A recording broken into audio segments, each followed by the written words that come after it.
Okay, call to order, March 4th, meeting of the Citizen Involvement Committee. Welcome all, and we have two people who are Zooming. Surprise, surprise, I found myself in the role of chair tonight. We have our newly elected chair who's abroad, traveling out of the country. We have our vice chair in Texas. Almost some people could say that's out of the country, but I won't go there. But I am here, and the secretary will take the roll. And hello. So Kanima's here. I represent Kanima. Dan? Here. Caulfield. Elyville. I see. Carla's here. Carla's here. Dee Dee? Dee Dee's here. Dee Dee's here. No rep from Gaffney Lane. No rep from Hazel Grove. Hillendale, Josh is abroad. Sarah's here. I'm here. Denise is here. And Tim, welcome. Great, thank you. Steve is here from Park Place. And Bob, to my left, is here, right? I'm here. Here, official. Emily from Rivercrest, not apparent. And South End, no. And I think that does it. We have Adam and Tony in residence. We have three presentations tonight, and I think they'll be most interesting. We have the introduction of a new assistant city manager, and that'll be a welcoming thing. We have the city manager's update, and we have Patty Nelson from Molalla Water Transmission Main, I believe, right? Correct. Okay, I think we can begin. Alex? So thank you, Acting Chair Anderson and CIC Commissioners. It's great to see you all. Have the privilege and honor to introduce you to Alexandra Alex Rains. She was the city manager for the city of Scappoose for several years, and so she's joined us as our new assistant city manager. She's been with us about a month or so. In putting together this position, one we haven't had probably in my tenure here even. So it's been kind of working together, working with the department heads. Her main responsibilities as far as direct reports and directors and departments include human resources, IT, parks and recreation, as well as the library, as well as kind of special projects that come up, something like, let's say, DEI. It's in human resources, but it really expands over multiple departments. So, what we've found is as we've done some of these projects or commission goals, they don't really necessarily fit right in a traditional department. So it just brings a great deal of experience to the position, leadership, and so just thought we'd introduce you as another resource at the city. If you had to call someone other than myself or a director, Alex is here to help with that as well. So. Well, thanks for the introduction. I appreciate that. I don't have a lot to add other than just to say that I've really enjoyed the month I've been here and really happy to be here. I think it's working out really well. You have a really great team here, and I just wanted to make sure I did go ahead and introduce myself and just let you know I'm available if I can ever be of any help. So I'm happy to answer any questions if there are any. Otherwise, How have you found the city in this first month? Well, I like it a lot. I am familiar with Oregon City. I actually went to the high school for a couple of years, ended up graduating elsewhere, but I do like this area a lot. And I think that the changes that have been made, over the last decade or so have been really great. And I really am enjoying being here. It's a good fit, so. Great. Welcome. Alex, I have a question. How do you, in Scappoose, did you did you participate in any citizen involvement, or did they have any citizen involvement or neighborhood associations or anything like that there? So it was a relatively small town, so we didn't have neighborhood associations in the traditional sense that, you all have neighborhood associations. However, we did have a very active community. It's something we did focus on quite a bit. So, in my tenure, we really ramped up our social media presence. We had an annual town meeting we put on every year. We did have some committees and some direct involvement there. We were really focused and careful about doing community events with our police department in the community. It is something we focused heavily on. So it wasn't in a traditional neighborhood association sense, but we did put a lot of emphasis on that. And there was a lot of direct community involvement, yes. Great, great. Good to hear. Thank you. And I think Dee Dee might have a question. Yes, I do. Thank you very much. I wasn't able to come to the open house to meet you, and I wanted to ask your experience in helping your city with a climate action plan that was scratched off our 2022-23 goals, and it's been minimalized on our next one, with just emphasis of Friends of Trees. Have you worked with your own community in your own city of Scappoose with an action climate plan moving forward with your city? Because there's so many great ideas out there. So with respect to the climate action plans, I would say with reference to Scappoose, it wasn't really something that the council identified as a significant priority. It wasn't that they weren't interested in the preservation of open space. They certainly were. We actually did worked with the Scappoose Bay Watershed Council on several creek restoration projects, whether through actual cash donations or in-kind work. They were very much interested in the preservation of parkland. We were in the initial stages of doing a tree canopy study. They were also in the initial stages of doing a facilities master plan. And I know that, buildings can be a huge source of greenhouse gas emissions. So looking at how we can make those buildings more efficient in the future. So there were some things that I would say were in that vein, but was there an official goal from council at that point around climate action? No, there wasn't. I think Carla has a question. Hi. So my husband grew up in Scappoose as a kid. He really loved it there. So my question is, as in terms of planning, was there challenges of infrastructure in Scappoose? What were those challenges? And what challenges were there in terms of housing and affordable housing? So in terms of infrastructure, yes, there were challenges there, just with respect to the fact that we had a lot of infrastructure that was quite aged. One of the reasons we had put together our urban renewal area was actually to help cover the cost of some of those infrastructure challenges. So our plan was very infrastructure heavy. It was about 60% infrastructure projects. The other thing I was able to do in my tenure there is work really closely with former Senator Betsy Johnson. And we were able to put together a pretty robust package of ARPA funds, almost $14 million. I can't hear her. I can't hear. You might want to point it a little more down. Oh, I lost her too. Okay. Oh, I'm sorry. That's right. So I'm not sure kind of where you lost me there, but yeah, so we put together urban renewal in large part to fund infrastructure. Our plan was very infrastructure heavy. About 60% of the projects identified were for infrastructure. I did work closely with the former Senator Betsy Johnson. She and I had a good working relationship, and she was willing to put a significant portion of the ARPA dollars she was able to allocate towards the city's infrastructure. So we had about $14 million that came in, and the city was actually in the middle of spending those funds on those various projects. So we had both water and wastewater projects that we were working on. So that was actually quite significant. The other thing we had to do too was take a serious look at our infrastructure utility rates. There was a span of time for about 12 years where council had not raised rates. So we were not keeping pace with simply the cost of maintaining our infrastructure. So there were some pretty significant discussions that took place about utility rates and also SDCs as we updated almost every single one of the master plans, which were out of date. With respect to housing, we did see a lot of housing go in.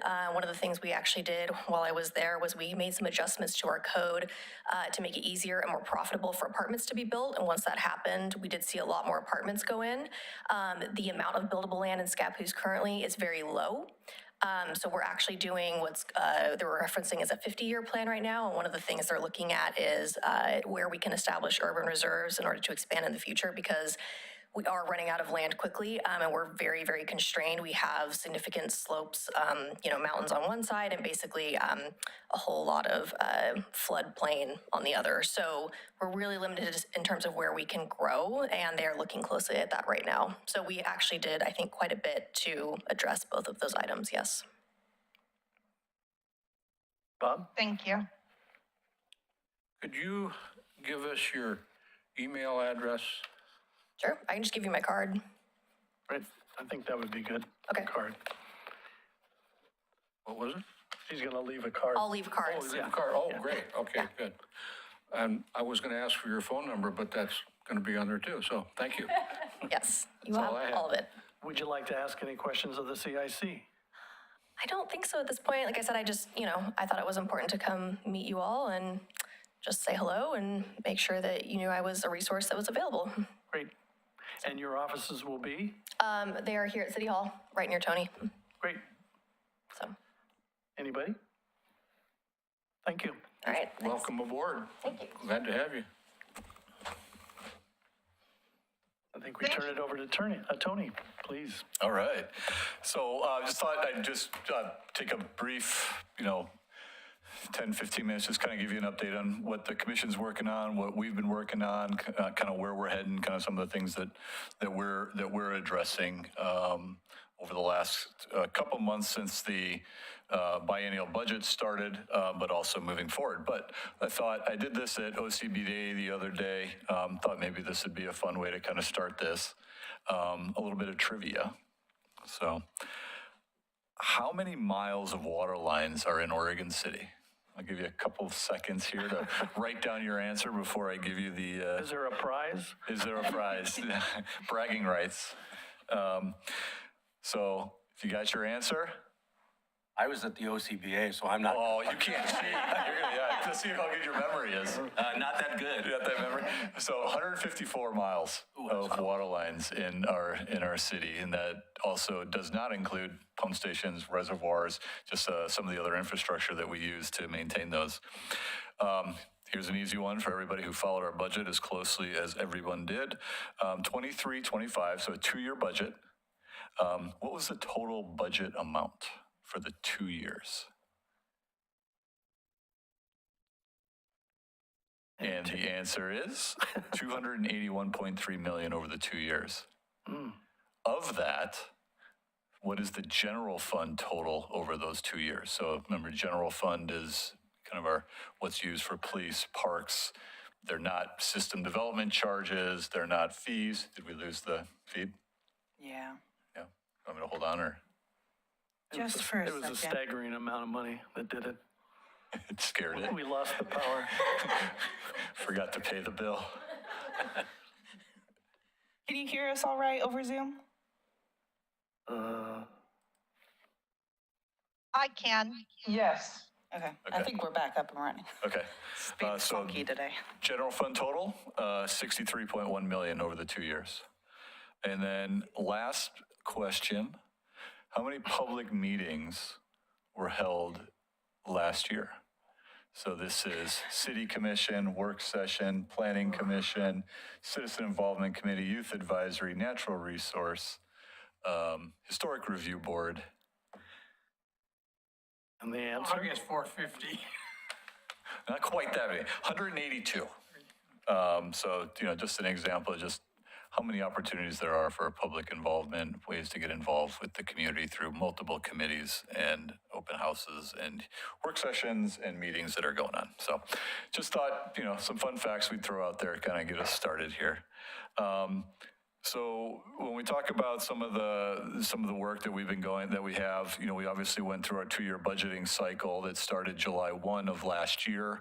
As part of that, earlier in February, March, we did our commission goal setting that really tees us up. It's a great discussion with staff, citizens who do attend, provide comments, and the city commission to be able to kind of work collaboratively to understand what have we been able to accomplish over the previous biennium, but then also which way do we want to go for the 2 years moving forward. One of the goals, first goals of the commission from last biennium as well as this biennium is diversity, equity, and inclusion work. So we're continuing that effort moving into this new biennium. We are actually in the process, I think we sent out an RFP for consultants to help with that work. We received, I think, 28 or 29. They reduced that down to about, I think they reviewed about 8 or 9. We're trying to get it down to a handful to be able to interview.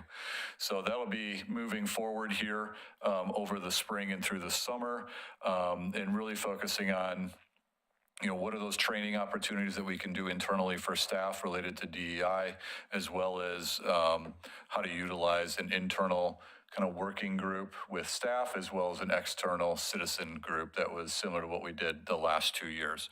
So that'll be moving forward here shortly. One of the next major areas of focus was infrastructure. Whether that be water infrastructure, sewer, but most folks don't think about anymore.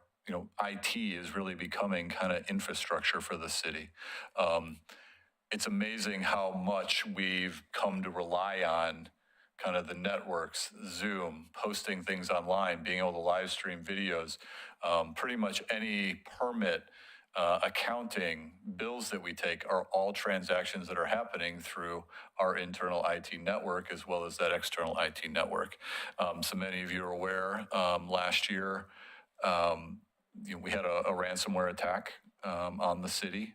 They were able to get in through an open port in our pool through a chlorine dispenser, and then able to access into our system, to which they essentially encrypted. We had 42 on-site and virtual servers. They encrypted those servers. They hit PDFs, Word documents, Excel documents. They did not extract anything, but essentially it was, you pay us our ransom, we'll give you the keys to your 42 servers so you can have your documents back. I think one of the things that's been really great, I think folks should be proud of, the commission has invested in over years. This didn't happen overnight, but like a lot of things in Oregon City, as we've grown as a city, departments that were traditionally doing one thing kind of expanded into more. Right. And so an example here is that GIS used to be the mapping system in planning and engineering. And it kind of slowly morphed as we kept growing into GIS/IT, then IT/GIS. But as that process continued, we started to see the need to invest in that. One of the first focuses was disaster recovery. So essentially what had happened, because we were backing up our data on such a regular basis, when this cyber attack hit Sunday night into Monday morning, once we were able to work with the company to go through and understand what had happened, that nothing had been taken, we were able to utilize our off-site backups to essentially recreate our entire system without paying any ransomware. So essentially we got to a point where we brought in a company that does this, but they scanned every computer, every laptop, every gigabyte of data, went through every file, finding where they were infiltrated, where the ransomware attack was launched from. And once they were able to put together a picture of exactly what happened, how it happened, what they got. And so once we knew that essentially they had nothing, it was a nuisance more than anything, we were able to say, we're done. Thank you very much. We're going to restore our data. You're not getting a dime from us. So I think it's hard talking about infrastructure. It's expensive. It's complicated. There's things like multi-factor authentication. Everybody hates it, right? I got to get my thing on my phone so I can put the code in before you give me access to my stuff. But it is really the frontline defense. Really, our weakest link is ourselves, right? We're going to click on a link. We're going to open a document and boom, just like that, right? It goes that fast. So there's an educational component to this, but also an investment component that we've made in that. And I do thank the commission. Like I said, it's not the most glamorous thing to say we're going to spend on infrastructure like IT, but it really is becoming the backbone of what we all do on a daily basis. And the cyber attacks are just constant. It is daily, where we're utilizing our software to essentially stop ransomware, phishing attacks. It's interesting. A while back during one of the retreats, we had IT print up some information. So we have multiple programs that we use that are essentially always running in the background as information's coming in, scanning it. You know, if it's been identified as some type of a malware, it doesn't even get into our system. It's just stopped. But you can also see the dark web, which is where most of the folks buy, you know, stolen names, social security, birth dates, addresses, phone numbers, email addresses. You know, they have through our dark trace, we can see, for example, you put my name in there and you can see, you know, how many times my information is out there being sold in one form or another. My full name, you know, my Tony Konkol instead of Anthony J. Konkol, you know, email addresses at the city, person.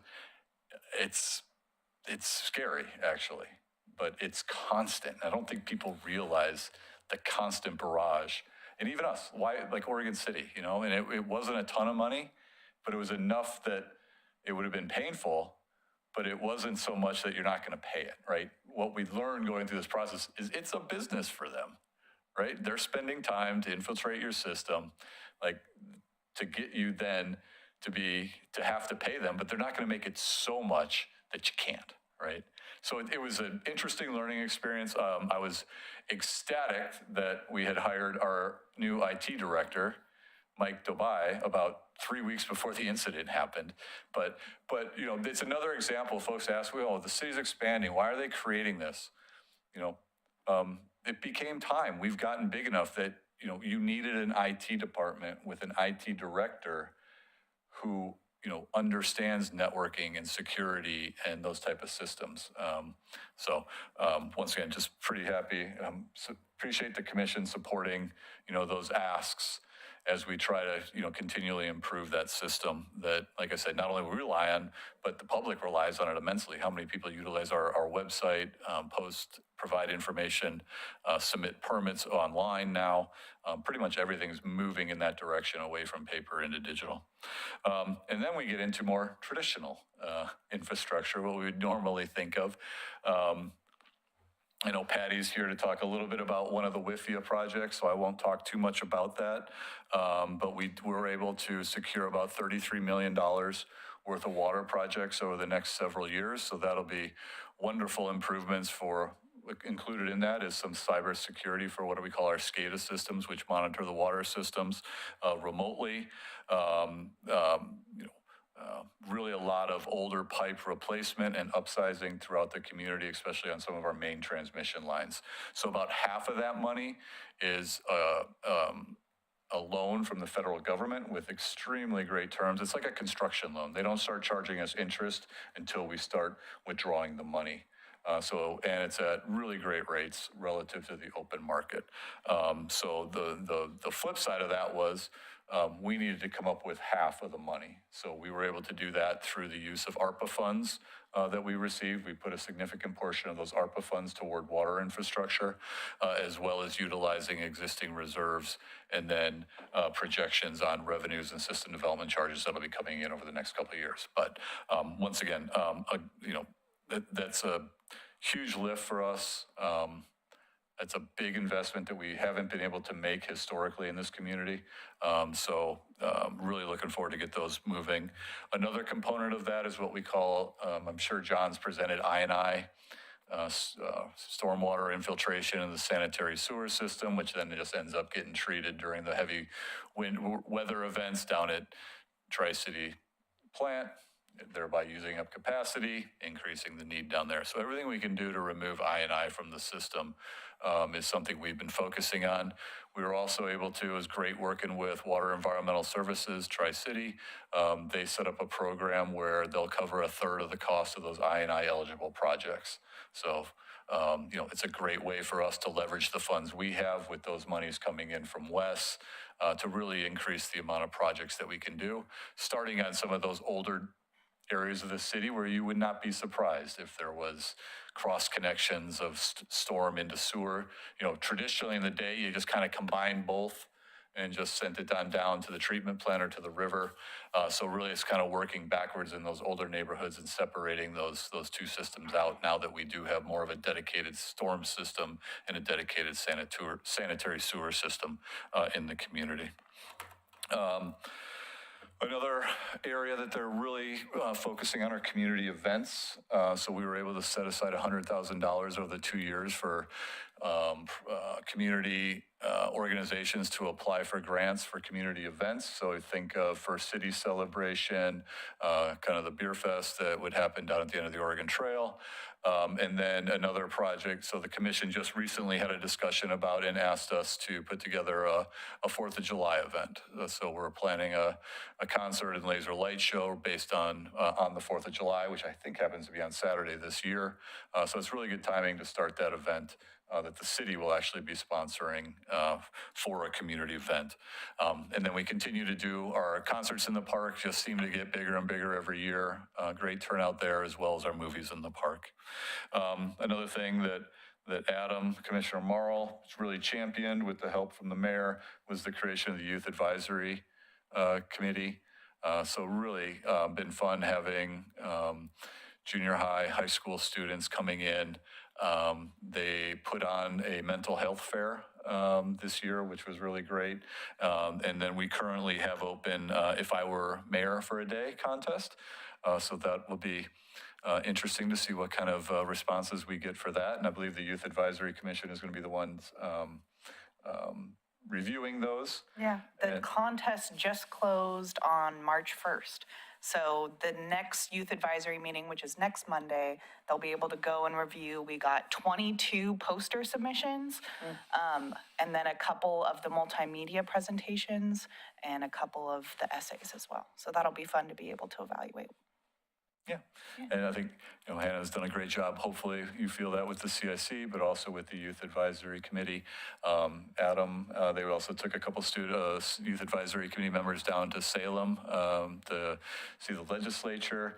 So, I think after not even a year, it's been a really good program, and I hope it'll continue to expand and with involvement from students in the area, as well as I think going down to Salem, they got to meet other youth advisory committees from other jurisdictions. And so it was just probably good to hear what other areas are doing, what other kinds of programming they're doing, what other kind of events they're putting on. So, pretty excited about that. So I think it's been a great addition. So one of the other areas that we obviously spend a lot of time and energy on and money is homelessness. So we worked with the Homeless Solutions Coalition of Clackamas County. So they've been working, and they received about $10 million to renovate or rebuild Miles Fiberglass at the end of Main Street right down there by Subaru. And the intent there is to create a resource center that would essentially take the Father's Heart, some of those resources that are currently at their location on Washington Street, which is really small for the amount of services they're providing, and relocate those down to a new facility with more room, doing the same things that they're doing, but having the ability to have somebody from mental health or from housing, providing them that office space there. So instead of doing a counseling session in the hallway outside the bathroom, they actually have an office that they can go talk to a client in about what their need can be. And, I think one of the areas, obviously we understand the concerns. We had the Homeless Solutions Coalition come and present to the commission, and then they just held an open house, I believe it was last Tuesday night, over at the Pioneer Center. They'll be hosting another one in probably 6-7 weeks. I'm not sure what their next timeline is. But the event at the Pioneer Center was really well attended. I'll bet you we must have had 60, 70 people there. They broke them out into tables of 6, 7, 8 people with a facilitator. And really it was, what are some of those concerns? What are those things that maybe can be designed in? What are some of those things we should be planning for? We being the Homeless Solutions Coalition, in their design of that building and in the programming. I do kind of equate it to, if you can imagine, you're homeless, you come into the area, you're in the area, you live in the area, and well, you walk into Father's Heart and, they can give you some dry socks and some dry clothes. And it's like, well, just head up to Social Security and, get your Social Security card. Then you can head over to DMV and get your driver's license. And then you can head over to, Clackamas County to see if there are any housing services, or if you need mental health, you can try and get an appointment there, right?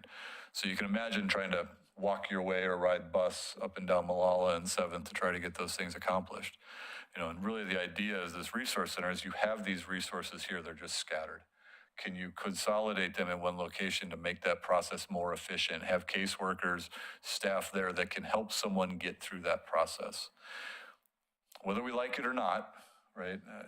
I mentioned this before, I appreciate the vision and I appreciate wanting to be, right?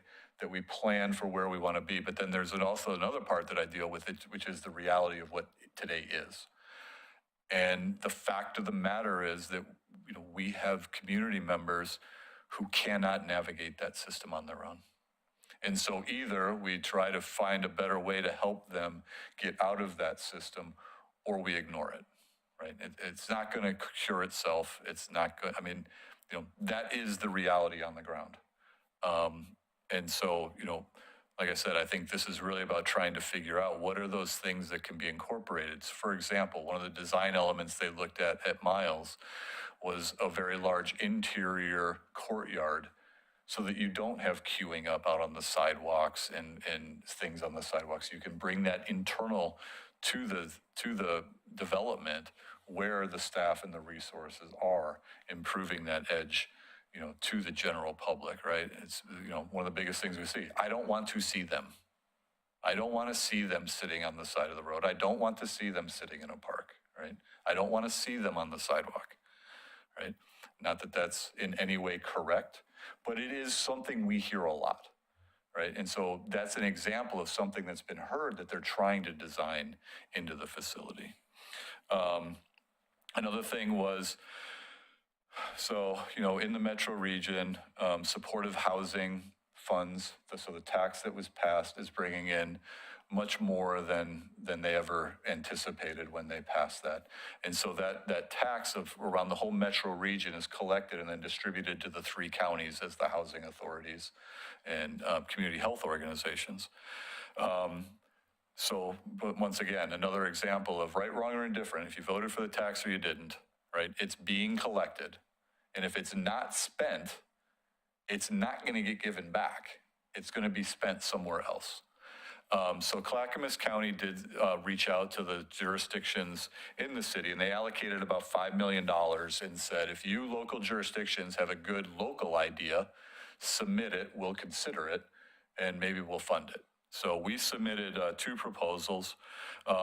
We've historically funded completely from our general fund our homeless liaison officer, our behavioral health specialist, and a newly funded case manager.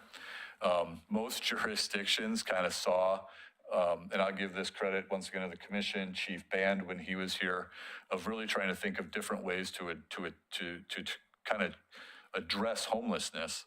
And these were some of the ideas that were come up and funded, and they've actually become the model now throughout the region.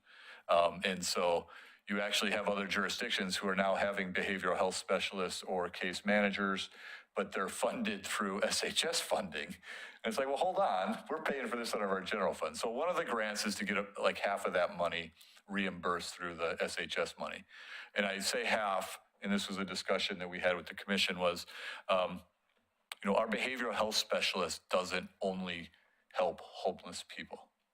We have housed people who have significant mental health and substance abuse issues.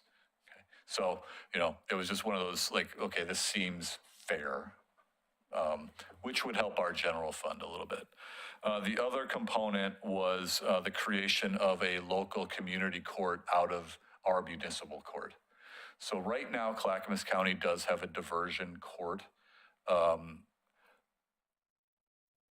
But it's difficult because we, like, getting back to what I was saying earlier, we have community members who cannot actually participate in their own defense because of their mental or physical condition.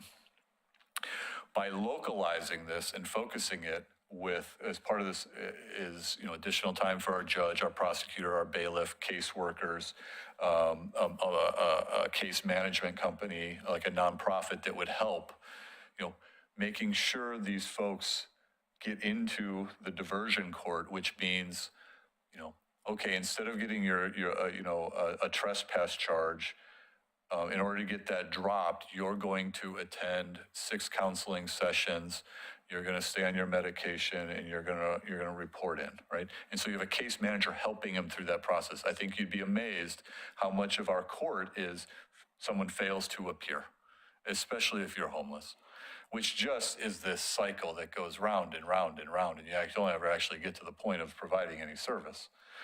So really, it's that concept of, the carrot and the stick, right? We will do what we can to give you the opportunities, right? And at some point, the judge is going to say, well, enough's enough, criminal's for you, right?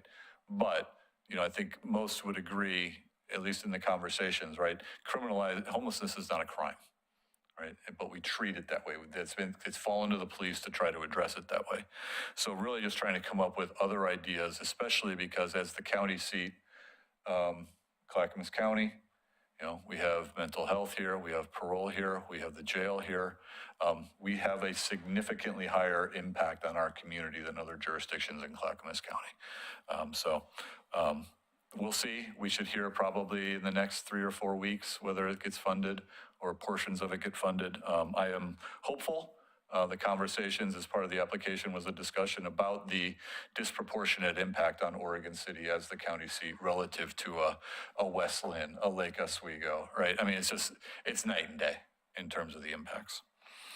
So talked a lot about that, sorry. I'll go quickly on these other ones.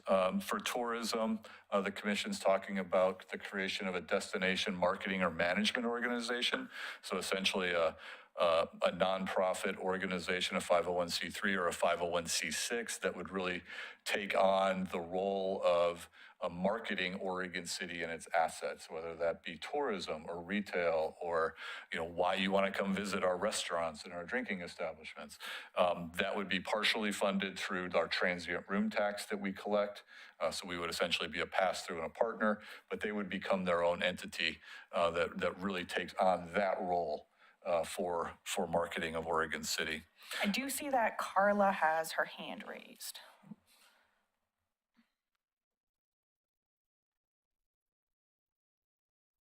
I can wait till the end if he wants to finish whatever's more smooth for Tony. Why don't I just finish up? I'll finish up pretty quick here, and then we can kind of all jump through questions that you may have. Okay, thanks. That sounds great. Okay. One thing I'm really excited about, our library worked with the Oregon City School District, and this first program in Clackamas County, it's happened in Washington County, but really now, when you sign your student up for school, your child up for school, you can opt into immediately getting a library card for the child. And they don't need to come get their own library card. Essentially, their school ID number will serve as their library card. So it's just a great way to, remove another barrier for students to get access to libraries throughout Clackamas County and specifically in Oregon City. So just, shout out to Greg and his team, and really do appreciate the school district working with us on that. A couple quick things I'll just wrap up with that are kind of ongoing. Parks and Recreation Master Plan. So that's Kendall and his team have been working on that. We expect that to go to Parks and Rec Advisory Committee pretty soon, then up to City Commission, I believe in April or May. But just a great opportunity to get involved on really looking at that long-term document. It's interesting because we're running that concurrently with a facilities plan. So really looking at all of our publicly owned facilities that the city has. And I'm sure you will not be shocked when I say the two kind of big red flags are the pool and the end of the Oregon Territory Museum, or end of the Oregon Trail Museum. The pool, I believe, was mid-1960s. It is on its last legs. It's what? Old. It is, we're running out of finding parts for it at this point, but, so it's great because that's kind of running concurrently with the Parks and Recreation Master Plan. And really the discussion is going to be, system development charges are going to come up, but if, any of you who've been involved with some of those discussions, right, the SDCs pay a portion. And then you have this unfunded component of it. And really it's the discussion, that's always been our struggle, whether it's transportation or parks, how do you come up with that unfunded non-SDC component of that? So that'll be the second part of that discussion with the commission as we prioritize how do we strategically try to pay for and complete these projects. You've probably heard a little bit about the Cayuse 5 Memorial on the McLaughlin Promenade. Great project. I really want to, acknowledge the efforts of both the Confederated Tribes of the Umatilla Indian Reservation as well as the Confederated Tribes of the Grand Ronde. They did a tremendous amount of work helping us understand that place, the importance of that place, the appropriate design. So we did put out an RFP. Unfortunately, we didn't get anybody to turn in a bid for it. So we're actively working right now to try to understand what the concerns were with the bid and cold calling certain groups, contractors that we've worked with in the past to try to get that project moving forward as quickly as we can. And then last, I'll just wrap up with urban renewal. So you're well aware. So we bring in about $3.1 million in tax increment per year. In May, that equated to about a little over $40 million of potential bonded indebtedness when the interest rates were about a half or a third of what they are today. That went to the vote. It failed. So the Urban Renewal Commission is really now focusing on two projects. One is we've had a couple blue-green algae blooms at the Cove. So putting together a scope of work to get an understanding of, we know it happens. We think we know why it happens, but we actually don't have any data that shows us what's happening, right? Between kind of a now till that water is going to start to go down, it's going to start to get warmer, what happens with the nutrient load, what happens with the temperature. We've never tracked that. So a component of that work is trying to create that data set. And then the second major project that we're looking at is Stimson property. So on Washington Street, where Clackamas Landscaping is, just north of the Amtrak station. That's an urban renewal property. We've gone through, done the work with DEQ in looking at all the testing that we had done for soil contamination and whatnot on that property. We currently have a contract out for a geotechnical engineer. So it used to be a lumber mill. So there's a lot of old wood chips, debris that's being compacted into that site. Which, we're trying to get a handle on, is it 2 feet deep? Is it 10 feet deep? Is it, 20 by 20? Is it 100 by 100? So that geotech work will help us figure out what the extent of that is, because most likely that'll have to come out for anybody to build there. And then I would imagine that the next step would be an appraisal once we have that done. And then the Urban Renewal Commission has just had a couple discussions about what they would like to see as the owner of the property. The mixed-use downtown zoning applies. So they went through and kind of prioritized what they'd like to see there. And we seem to be trending towards kind of a mixed use that's tourism supporting, probably a hotel with maybe a small residential component or a retail component or a conference component. So I would imagine once there's decision on that, that will go into what we essentially put on the street looking for somebody or developer who's willing to come in and build that. So once again, I took up way too much time. I'm sorry. So I will wrap it up there. We have lots of questions, I think, here. Want to start, Bob? Or Carla? Carla first? Yeah. You, Carla. Thank you. I just had a question. You were mentioning about the homelessness in terms of the city, in terms of contributing funds.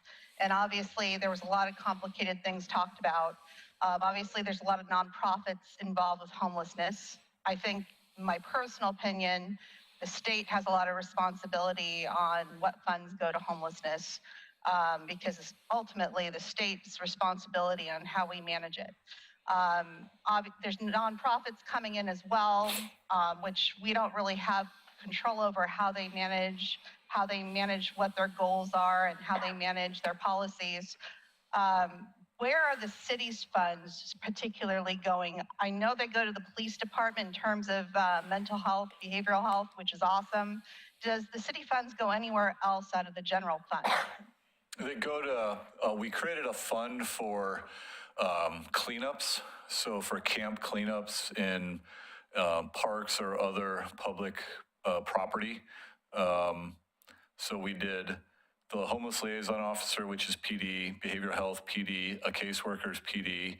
The cleanup costs were split between PD and parks. And I think that's about it for homeless, like specific homeless. Well, library, we did hire, you know, it wasn't, so we have a hybrid librarian security guard, which is a interesting background to have. You know, so that was, you know, I wouldn't say that was specifically about homeless, you know, it was behavioral issues, it was mental health issues. We'd had some, you know, overdoses there. So it was really, you know, instead of constantly calling the homeless liaison officer a non-emergency, you know, having somebody on site who could help with some of those more manageable situations was made as well. So I think that's about it off the top of my head. I hear he's a really nice guy too, by the way, and I've heard really good feedback about him.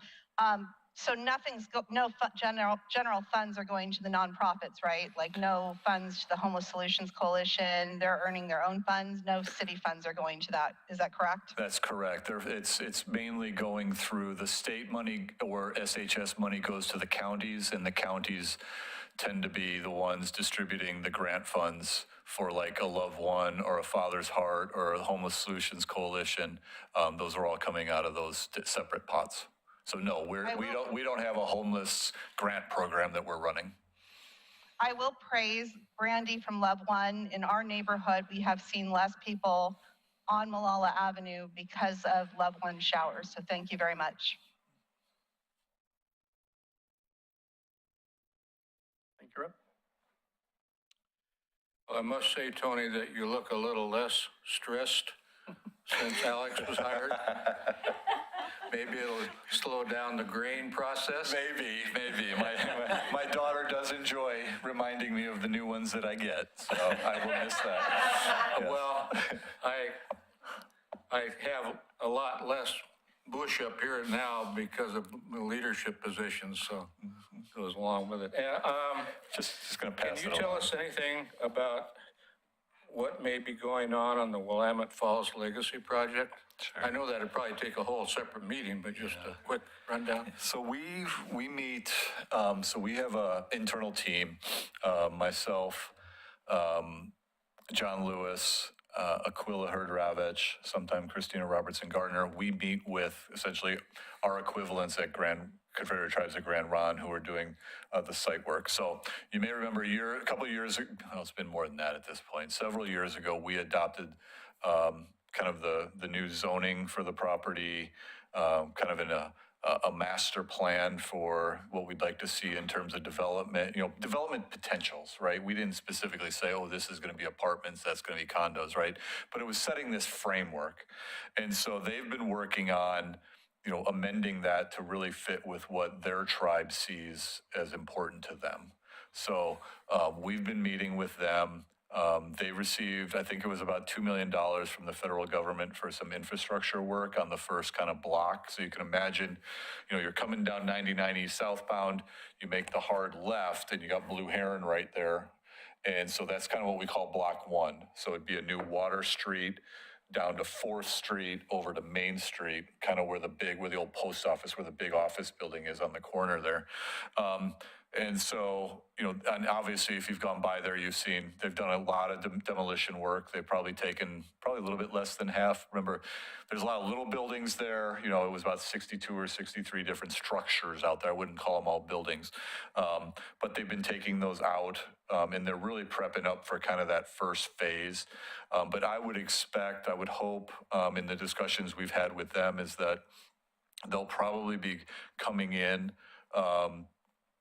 in submitting their amendments to that adopted master plan in Riverwalk, probably in the next 3 or 4 months would be my guess.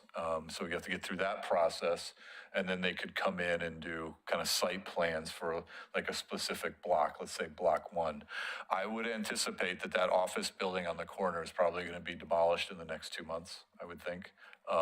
So it's just another that step that they're kind of working through and kind of getting that site ready. We had 4 kind of core values, you might remember: public access, historical and cultural interpretation. They've kind of come up with their own 4 that really deal with, returning the site to nature, how important it is to their culture. So you see a lot of similar themes, in kind of in what what they've shared with us to date. A lot of the intent there, I'd say 90+% is very, very similar, with some nuances based around, how they want to see the land healed, and as well as, just how important this is to their community. So like, for one example, if this were a private developer, we would go in and say, okay, you're going to reestablish water and 4th and Main Street, and so you're going to dedicate those right-of-ways, right? Just like you would any other street in the city, in a subdivision or whatnot. So they started a conversation with us just about how difficult it was them to have fought so long to get this property back, and then to dedicate land away was really, really difficult for them to be okay with. So we worked with them to see what are the other things we could do, right? We can put a public easement over it, right? That'll do everything, public access, ability to, get to our water line, our sewer line, which will be public, but they wouldn't have to give us the land, right? So it's little differences like that. Well, it's encouraging to hear that you're talking. Oh, yeah. Because there was a time there where it looked like communications were kind of breaking down some, but that's been solved. Yeah, I think there's still a lot of, this site kind of became an epicenter of a lot of issues in the state and even the Northwest region, between a lot of tribes and Portland General Electric. So I think there was a lot to kind of wade through. Yeah. My next question is the same kind of question in regard to the Cove. Is there anything going on that might interest us there? No, other than the water quality work. So I think at this point, when we were kind of talking about once the ballot with the request to take on the funding was denied by the voters, the Renewal Commission, we kind of met and talked about, okay, where do we go from here? And really it was like, okay, when you think about properties that the district owns, so they own Stimson that I talked a little bit about, they own 12th and Main next to Kentucky Fried Chicken. Excuse me. They own 10th and Main right across from Dutch Brothers. They own the Cove. That's about the order I would rank them in difficulty. Like, Stimson's probably the easiest. The Cove is probably the hardest. So it was, okay, let's start with Stimson. Let's prove that we can have a successful project and create increment, and then build from there. So the only real work at the Cove right now is looking at the water quality component, and then Commissioners O'Donnell and Smith and the whole commission agreed. There was a little piece on the Cove right next to 99E. It was always kind of the last phase of the Cove, just because it was difficult to build. It was kind of isolated. They did ask us to look at that as part of the Clackamas Park master plan, to move the RV park to that site as an option instead of the 2 lots right on 99E next to McDonald's. So we're going to be talking about that, I think, in the next month or so. But so that's not really private development, but it was always kind of part of the Cove.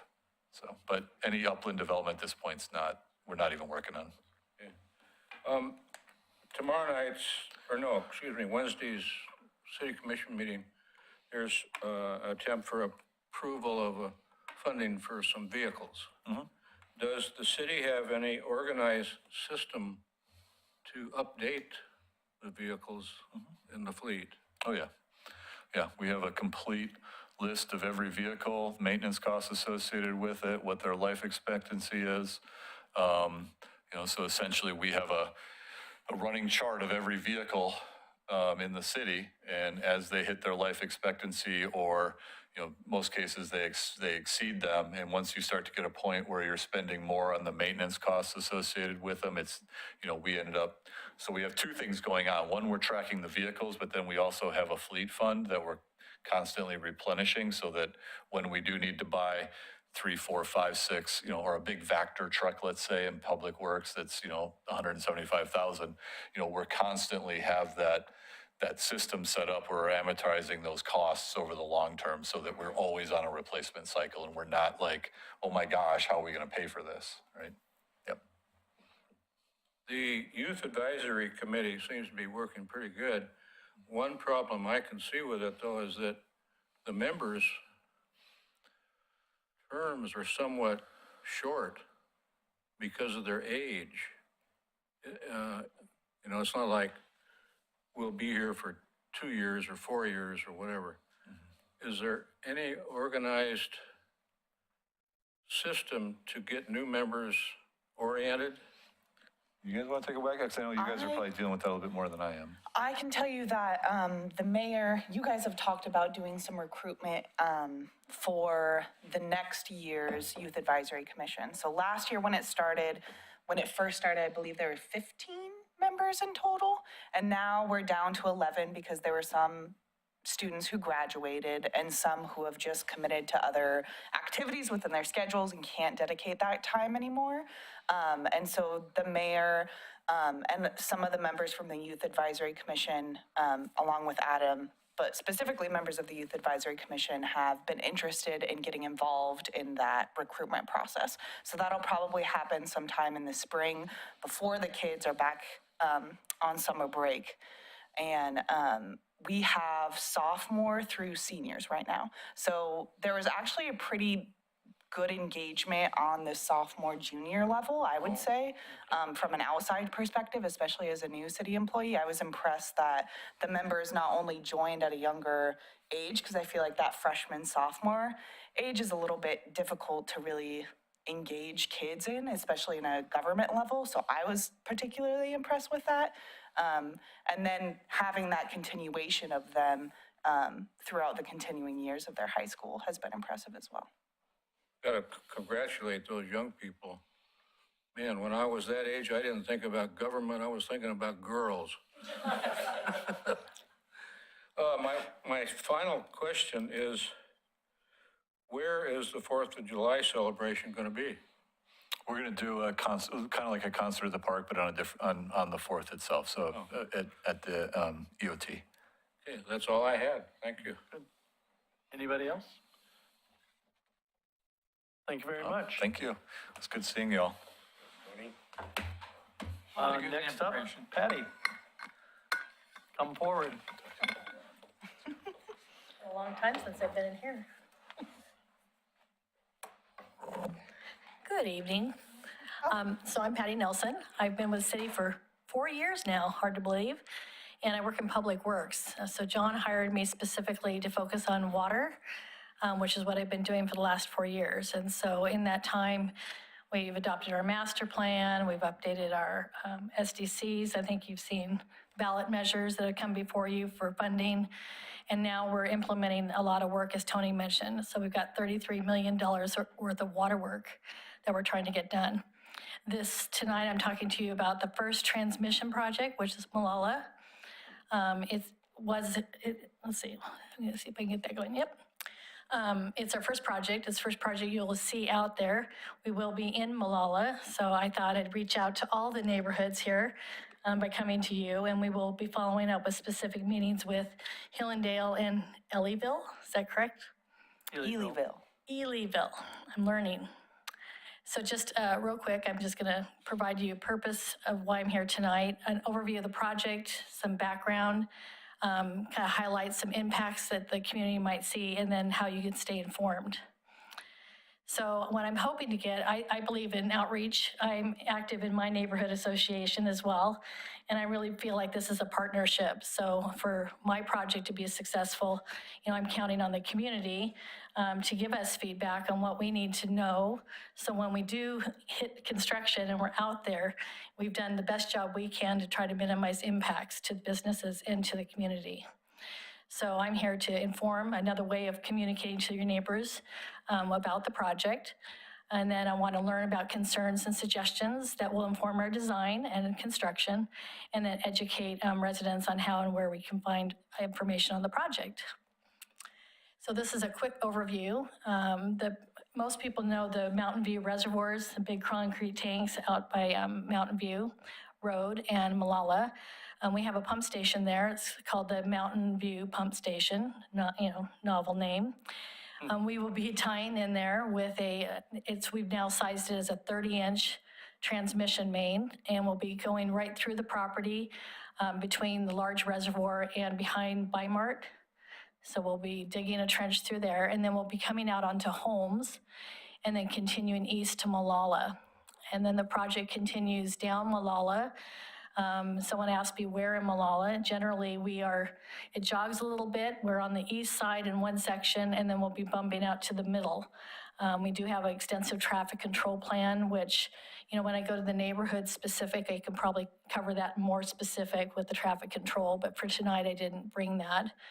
And then we go all the way down to Beaver Creek, and I do have a slide on that, so I'll show you the crossing that we need to make, which everybody will be aware of, I think.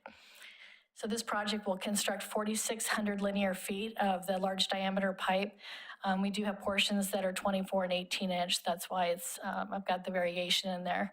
As we're doing the project, a big part of this is we're taking advantage of replacing an undersized, aging distribution main. So it's a smaller main that all the services are fed off of.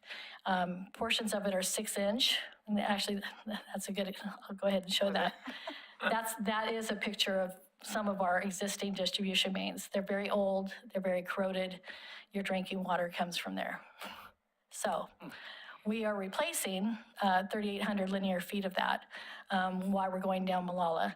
The project costs are $8 million at this point. That's higher than what we had budgeted. And so I'm working with the team to try to see if there's ways to value engineer and bring down some costs. Our schedule, right now we're in design. We've just received what we call 60%, so we're about halfway done. We're looking to finish design this summer and then start construction this fall. And construction will be about a year. So why are we doing this project? So you might remember the wildfires, the ice storms.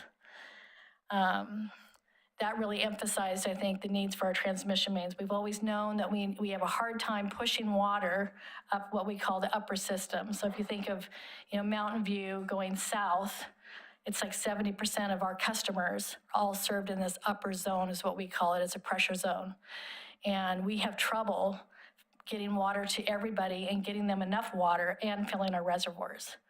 So when we had the ice storm, it took out power to South Fork Water. I don't know if you're aware of that. We weren't able to get water, so we relied only on our reservoirs. And Mountain View Reservoir got down to within feet. We were very, very close. So being able to fill our reservoirs and have that storage is important. As well as the wildfires, as the wildfires were coming in here, we were very fortunate, right? We didn't have them right here.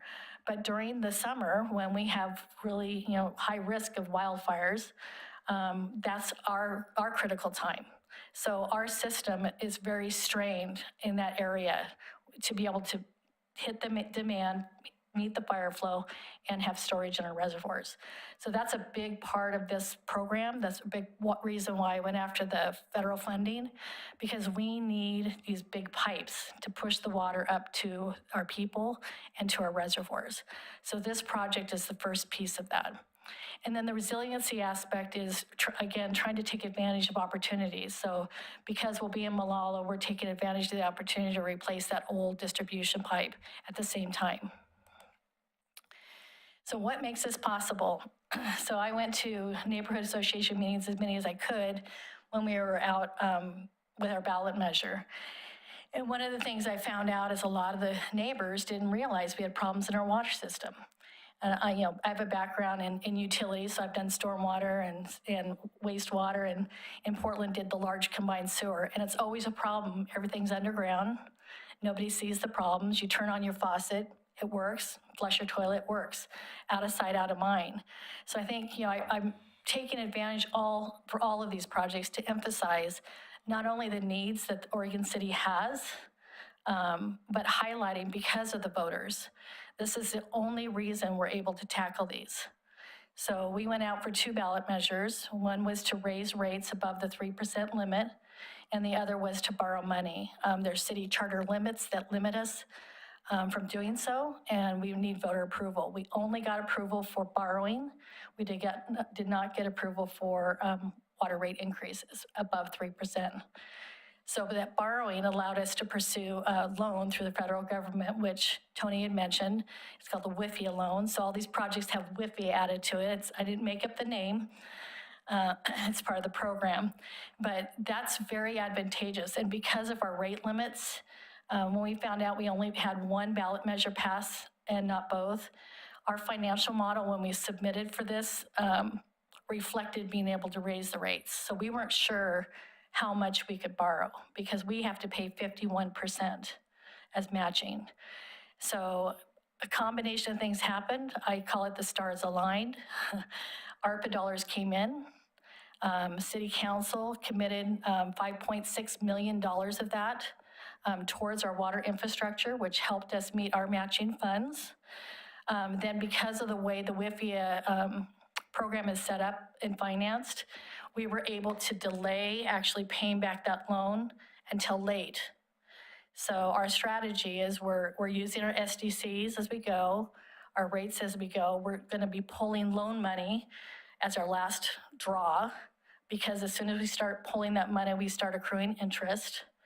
And again, we're trying to delay that draw so that we are have enough money to pay back the loan. I mean, it was a hard thing to figure out. And I applaud Matt Zook, our finance director. He really worked hard with us and our financial model and figuring out how we could make this work. So now we have a lot of work to get done, and we've got to get it done. The other portions are $17 million from the SDCs and then the water revenues. And within that $17 million for our matching funds, I didn't highlight it, is we do have some money coming in from the general funds, but that was made available again from the ARPA dollars that the city received. So what the public will see is, impacts on dust and noise. Because we're in Molalla, if you think about that middle median, I call it the turning refuge, you know how you can turn? Well, we're going to be having a trench coming down there. So while we're digging that trench, people won't be able to cross. So, and it's unlike the street project where you have it all ripped up. We'll be isolated to a specific area as the pipe's being laid and so many feet in length. So there will be disruptions. We'll have traffic control in place. We're working with businesses. We did specific outreach to the businesses, trying to understand their access needs, and we'll be working with them. And then pedestrians and bicycles may have some diversions as well. I left this slide in because I remember when I first started here and the Molalla project was going on, and this intersection, which, there's a lot of work done at that intersection. And when we figured out this project and I figured out where I had to connect to, I was like, wow, why didn't they cross the intersection? John left the best part for me. So as part of the streetscape project, they put in a water line that we need to tie into, but it's on the south side of Beaver Creek. So we will actually have to cross through that intersection. And one of our greatest challenges is there's 2 48-inch storm culverts that we have to cross. And we have to cross those and make the connection. So that will definitely be night work. And anyway, I just think from my standpoint, I feel like just being in the community, that will be probably the intersection that people will be most aware of. When do you think they're going to do that intersection crossing? When? Yeah. We'll find out from the contractor because of the storm lines. Right now, we think we're going to have to remove them to be able to put our water pipe in. If we do that, we'll have to do it in the summer, right? We'll want to have as low a flow in those culverts as possible. So how can you stay informed? We've got a project webpage. You've probably seen a lot of these. There it is. And you can contact me directly. Feel free to email me, give me a call. I'm happy to answer any questions you have and help you along as much as I can. Any questions? Could you go back to that slide? Or contact. I have cards too, if you need them. You want? Oh, I'm learning your system. This means you have questions. Yes. It's not doing it? Denise, you have a question? Go ahead, Sarah. Okay. So Patty, I just wanted to get out of the way now. I haven't been here that long. I've only been here for 6 years. When I moved in, I was kind of disappointed that my water needed to be filtered because it didn't taste very good, and I was surprised at how high my utility bill was. Then I became involved in things, and I started to understand. I knew we really wanted to pass both those water measures, and was so disappointed when the one didn't pass. But it wasn't that long afterwards I saw water projects happening near the park, and now right in my neighborhood they're happening. I live on Autumn Lane. And I just want to thank you for being so resourceful in finding a way, because we obviously had a big need. Huge need. And the voters didn't come through, and you guys are making it happen anyway. And it impressed the heck out of me, and I just wanted to thank you all that are making it happen. Thank you. Tenacity is one of my traits that I can sometimes tell. comes through. Patty, I have a question. Whenever, I'm not an engineer, of course, but whenever you get a bigger pipe, you get more water, you get more pressure. And we in the McLaughlin neighborhood are very old pipes. And we've been talking about this for, well, as long as I've been here. And I'm wondering, when you build that kind of pressure, because you're not going all the way down, but you're building pressure, how does that affect the current system, especially everywhere, but especially in the older part of town? Good question, and that's one of the things our operations team is very worried about. So one thing to be aware of, McLaughlin is a different pressure zone, but similar. When you have old pipes, they're more sensitive to pressure. In this area, near Mountain View Reservoir, we actually do have problems with homes, and if the operations folks have figured out, if they raise the pumping capacity on the pump station above 6,000 gallons per minute or whatever, that they actually create problems, right? Pipes start breaking. And so they control the pump station right now and operate it at half its capacity because of that problem. So that, again, is part of the, so we have the pumping capacity, but our system can't handle it. So the size of these pipes have been designed specifically to maintain the pressure in the existing system. And so by increasing the size of the pipe, we're able to push more water without increasing the pressure. Well, to follow that question up to your answer there, so are they undersizing that because of our system? Because if we, like, as you said, they're getting the pipe to the right size to maintain the pressure that's coming out of the pump.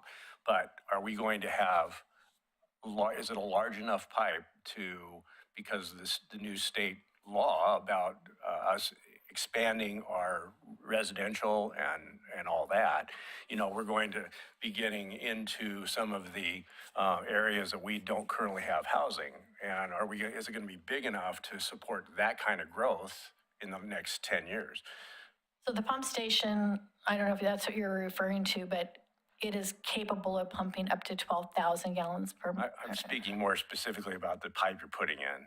So we design our system to serve the full build out for urban growth boundary. So discussions of expansions of the urban growth boundary are not covered in any of our planning efforts. Yeah, that's what I'm concerned about, because you've got, now we're being told that we have to expand our urban growth boundary by 15 miles, Or is it? I haven't heard that update. Wasn't it something like, didn't the state come out and say that thought each they city amended has to that. expand? So this is me getting into my other hat that I wear working in the legislature, but they did recently just pass a bill in the House and the Senate, and it's by acres.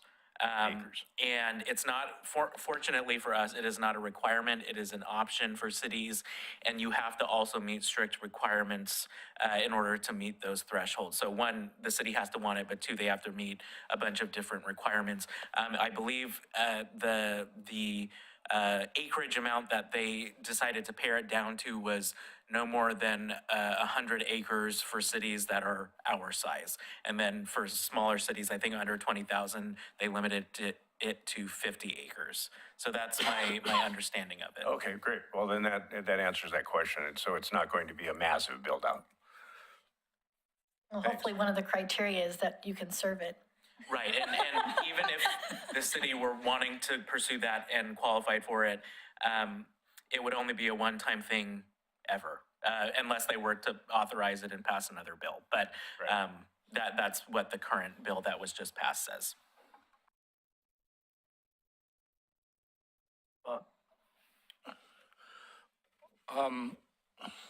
When I first saw this project overview slide that's showing now, I thought, holy cow, they're going to perform miracles. But then I realized it's a typo. The last line says construction October to November, 2 months, Oh, shoot. 24. So I think maybe We're fast, we're fast. you guys are quick. I think Hannah maybe you ought knows. to change it. I'll be honest. I usually always check my calendar, the day before. And I'm super busy right now, as you can imagine. I'm kind of a one-person person. And so, yeah, I kind of might have put this together very quickly this afternoon. Thank you, Bob.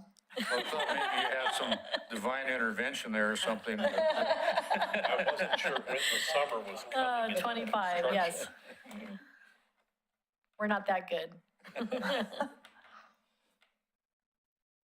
Anything Anybody else? All right, well, hopefully, Thank I you. think Hannah's going to get the presentation if you wanted to share it with your neighborhoods. And, let them know if they wanted to call and questions, because a lot of people use Molalla. Will you be coming back? Can we expect? If you want me to come back, sure. Okay.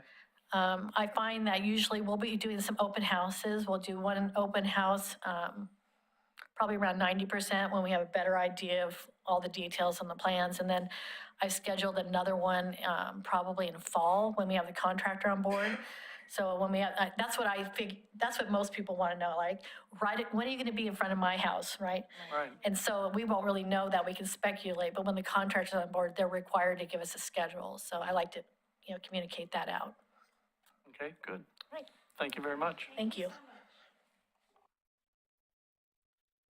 Okay, moving along, public comments. Anybody want, would you like to say something? Okay, and then on to minutes.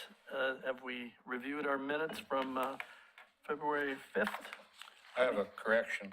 Okay, It states that Dennis Anderson was nominated to be secretary, and he'll continue to be secretary for a second term. I think this is about your fourth term, isn't it? who's counting? Well, it should be on record. Yeah, it's Fourth. way more than his second term, I'm sure. I told him, he just needs to tell him that if he doesn't have to do the minutes, there'd be more papers. Yeah, all right. Right, right. Or I'm gonna take a trip or something, like everybody else. I'd like to make a motion to approve the minutes. I second it. All in favor, say aye. Aye. Great. And on to staff report. Adam. Hey, Or, no, so, excuse me. Yes. No? Hannah. yeah. Yes.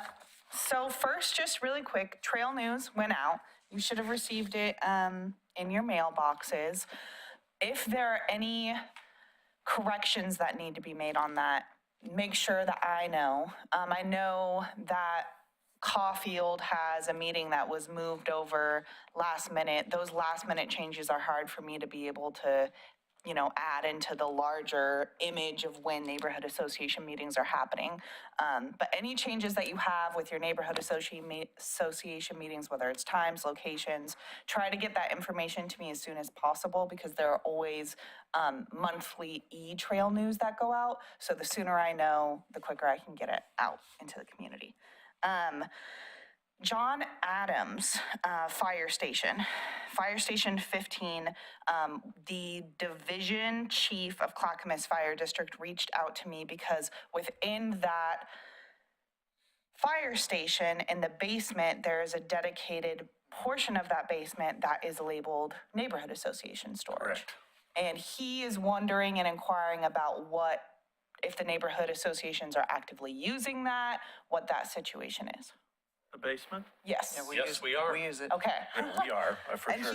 there was no, he was just calling to check in of hey, we're doing a clean out house. What's the situation down there? So I'll be sure to get back to him and let him know that the neighborhood associations are actively using. Well, and when you do, you may ask what happened to our conference table and chairs that were outside the office that was a donation from one of our members from their company.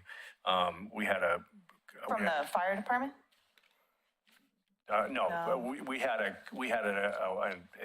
member of our neighborhood who worked for In Focus Systems, and they were moving their offices, and he gave us a conference room table and 6 or 8 chairs that were they were outside our little space, but we were able to use that as a small conference room to have meetings, and all of a sudden it disappeared. And I've asked, but the folks that are there don't know.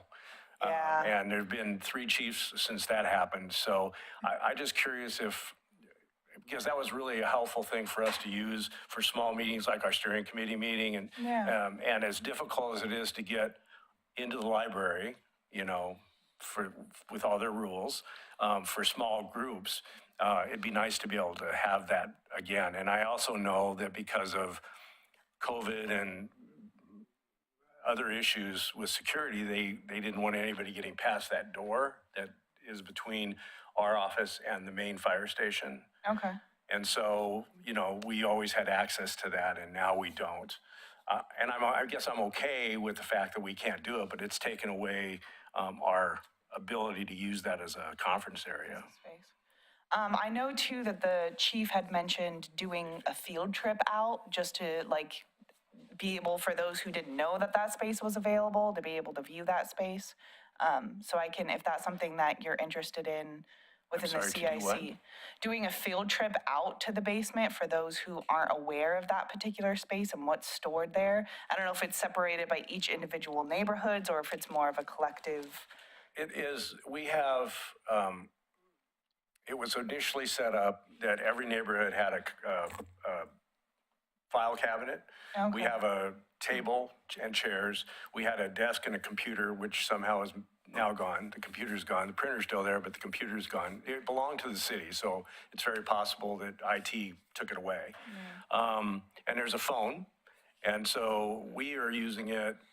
There's a lot of old history from every neighborhood. I went through and pulled a bunch of boxes and put them into files to kind of clean it up. And we use it for, right now, there's also storage that we've got in there, but we have used it for small meetings. So, so everybody's got something there. Park Place, I know, has got a bunch of boxes there. You see them, whether they're old files and you want them anymore or whatever. We were going to have a cleanup day. We talked about that, maybe getting a few people that might be interested in going down there and just, getting rid of some things or filing them. Okay. So, if that answers your question. Yeah. Carla, you have your hand up? If a neighborhood wanted access to their file, who has the key now to be able to access it? And would we need a staff person with us to access that room? You need a code. And you probably don't want to say that over the air. Mention it. Good news is I don't know that code. That's something that I can touch base with the I got it from division chief. Denise. I can give you the code as well. And, Because it sounds like this chief wasn't super familiar with the process either. So I think it's good for us to be able to touch base, and he reached out, I think, to kind of understand that connection point Sure. as well. So And I mean, I'm there all the time. I use it all the time. So if he wants to contact me, I'm happy to do it. Okay. Yeah, or whoever wants to manage that, I'm fine. anything else, Carla? Did that answer your question?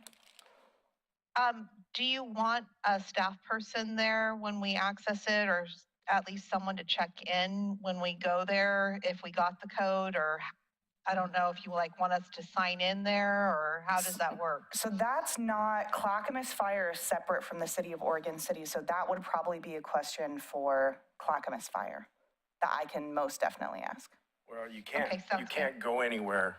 You can only go into that into that space. You can't go anywhere beyond it. They have a code to get into the fire department itself. So it's just literally an office. That room? Yeah, Okay. once we get into that office, I don't know that there's anything you need to, there's nothing of, well, I mean, we have our snow cone machine in there right now, you know, until the But concerts. it's not like, as soon as you access that point, there's any other place within the building? Once you're in there, that's it.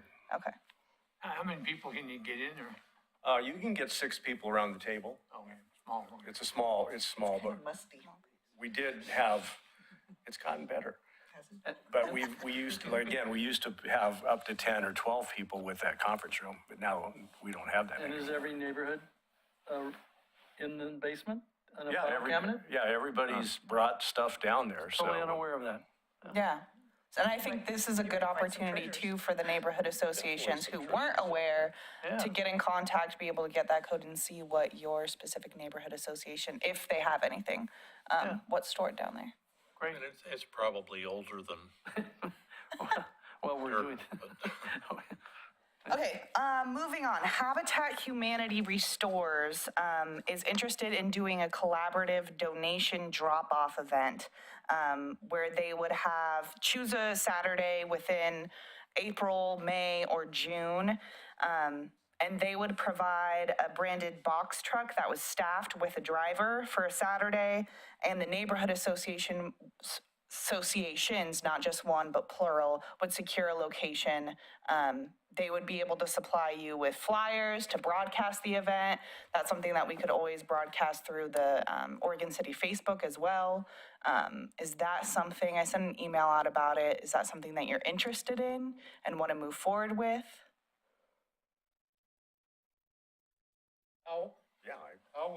How would let's say if we established a point for that truck to park, Yeah.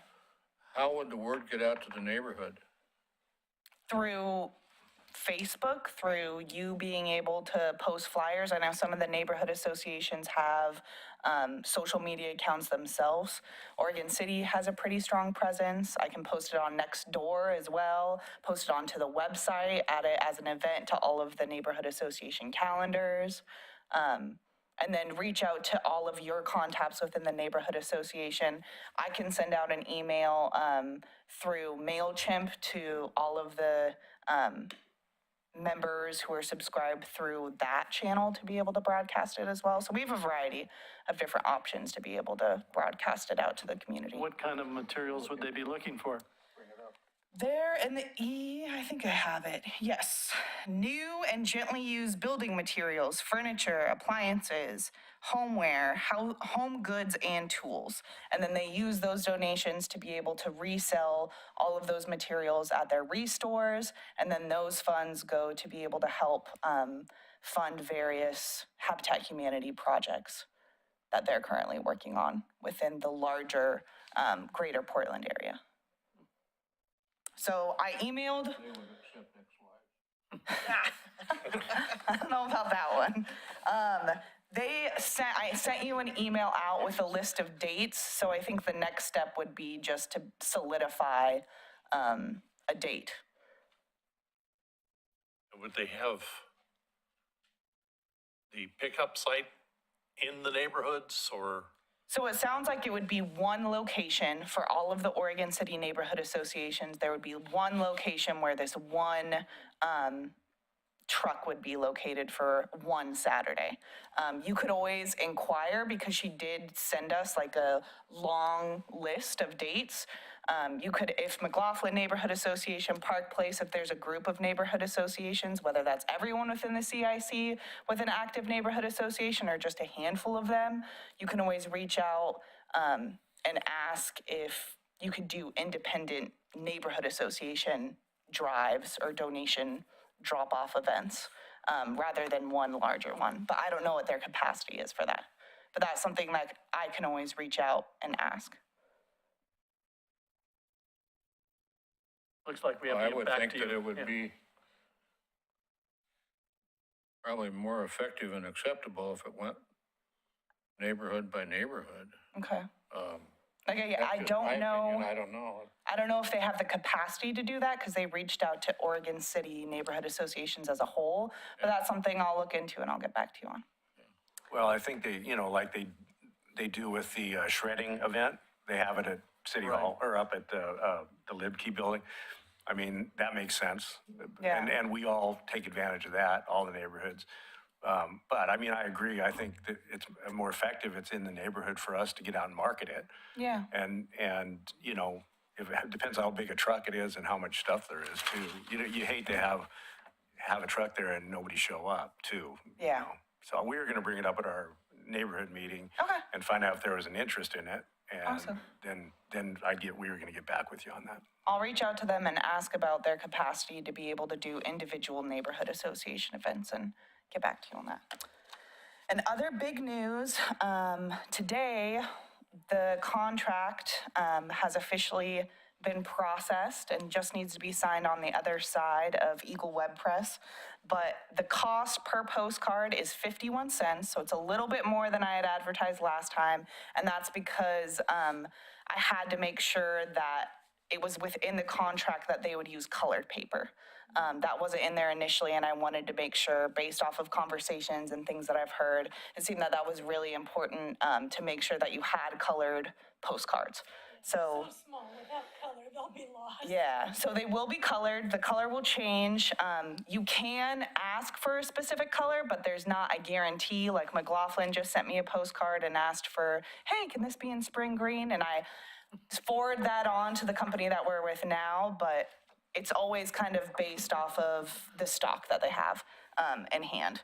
So overall, for the calculations based off of fiscal year 23, switching over to Eagle Web Press will save the Citizen Involvement Committee over $3,600. Way to go, Hannah.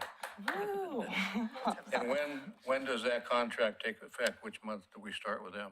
As soon as that contract gets signed, that's when we begin. So it's been signed by Jared, it's been signed by our city manager, Tony, and it's been signed by the city attorney. So I just sent that over to Eagle Web Press. As soon as they get it back to me, that's when we start. The only change that's gonna happen in regards to the postcards is that they will be slightly smaller. I talked about before, previously it was 4.25 by 5.5 that the postcards were in measurement of. Now it'll be 4 by 5.5. Let me just get this back up and going for whatever reason. I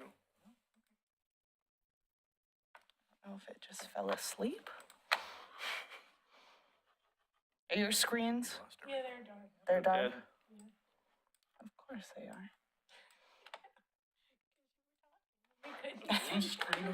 They usually.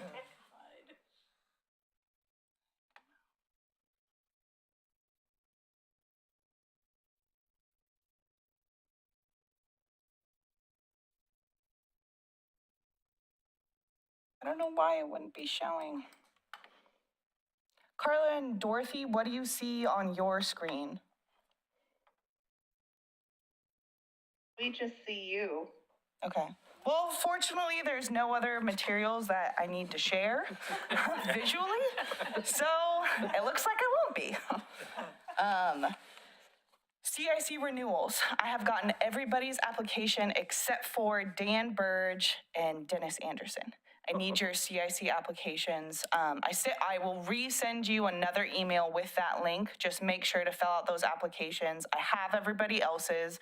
The only thing I don't have is Kanima's Neighborhood Association meeting minutes. And I need those for proof of the CIC representative nominations. And then, of course, Elyville, who hasn't had their neighborhood association meeting yet. But thank you to everyone who got those in, along with the meeting minutes. Hopefully we'll be able to have our solidified new CIC representatives by April, I'm hoping. Email subscribers, they're very limited change in the email subscribers this month, but I'm really hoping that next month after the Spring Forward event, that we'll see more of a drastic change with that. I sent an email, or we all received an email, I'm suspecting, from the mayor that was disguised as a phishing email that was not actually from the mayor. And I thought that this would be a good opportunity to bring up kind of the dangers involved with you having your emails out published on the city's website and be just in general having it accessible to the public. So that's something that you should be aware of. If you receive an email from city staff that asks for urgent action or demands that you open up a PDF or some type of attachment immediately, that's something that you should probably move forward with in caution. You can always hover over the email too, because it might say from Mayor Denise McGriff, but if you hover over, you can see, oh, the email actually doesn't have an official Oregon City email address. Oh, that doesn't really have. So just moving forward, kind of use caution. You can always forward suspicious emails on to me. I can forward them on to our IT. And then usually it's recommended that you delete those messages just because they might have some type of virus or anything. You just want to get it out of your system. So that's something that you should be on the lookout for. Again, I'm doing Zoom trainings if anyone is interested in.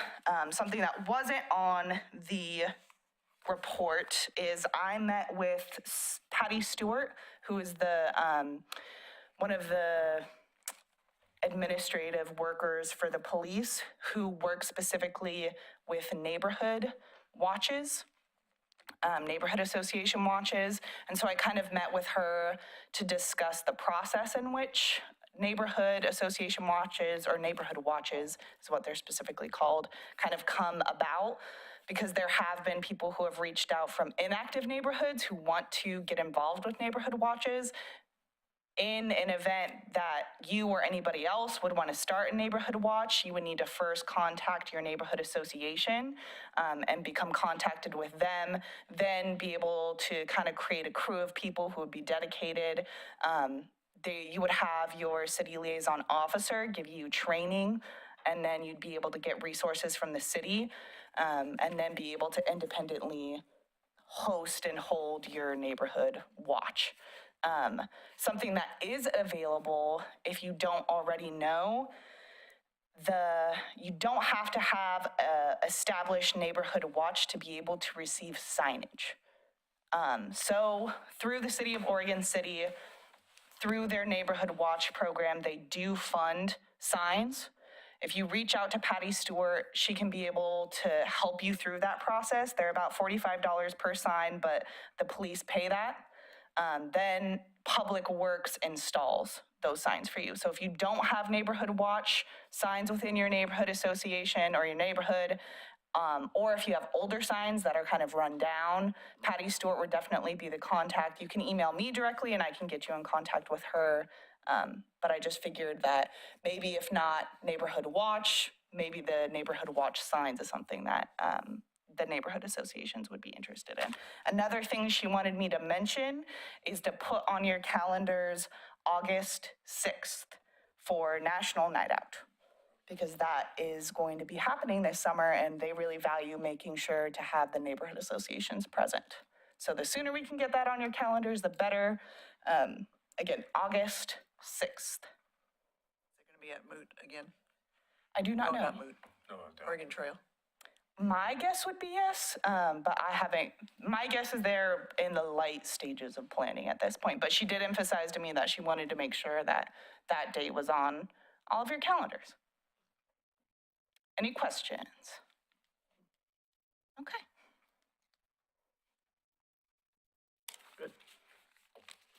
I got- On the reason I haven't signed my form and sent it in to you, everybody that I've talked to lately, once they sent that form in, they get like the emails are coming from the mayor and all that stuff that are the phony things. So can I fill out a handwritten one and hand you one? You can, yeah. Okay. Submitting that won't, from my perspective, have an impact on you receiving any phishing mails. The reason that you're being specifically targeted through the phishing techniques is because your email is posted through the neighborhood association web pages. So you submitting your application and that goes directly to an email within the city, that's all internal.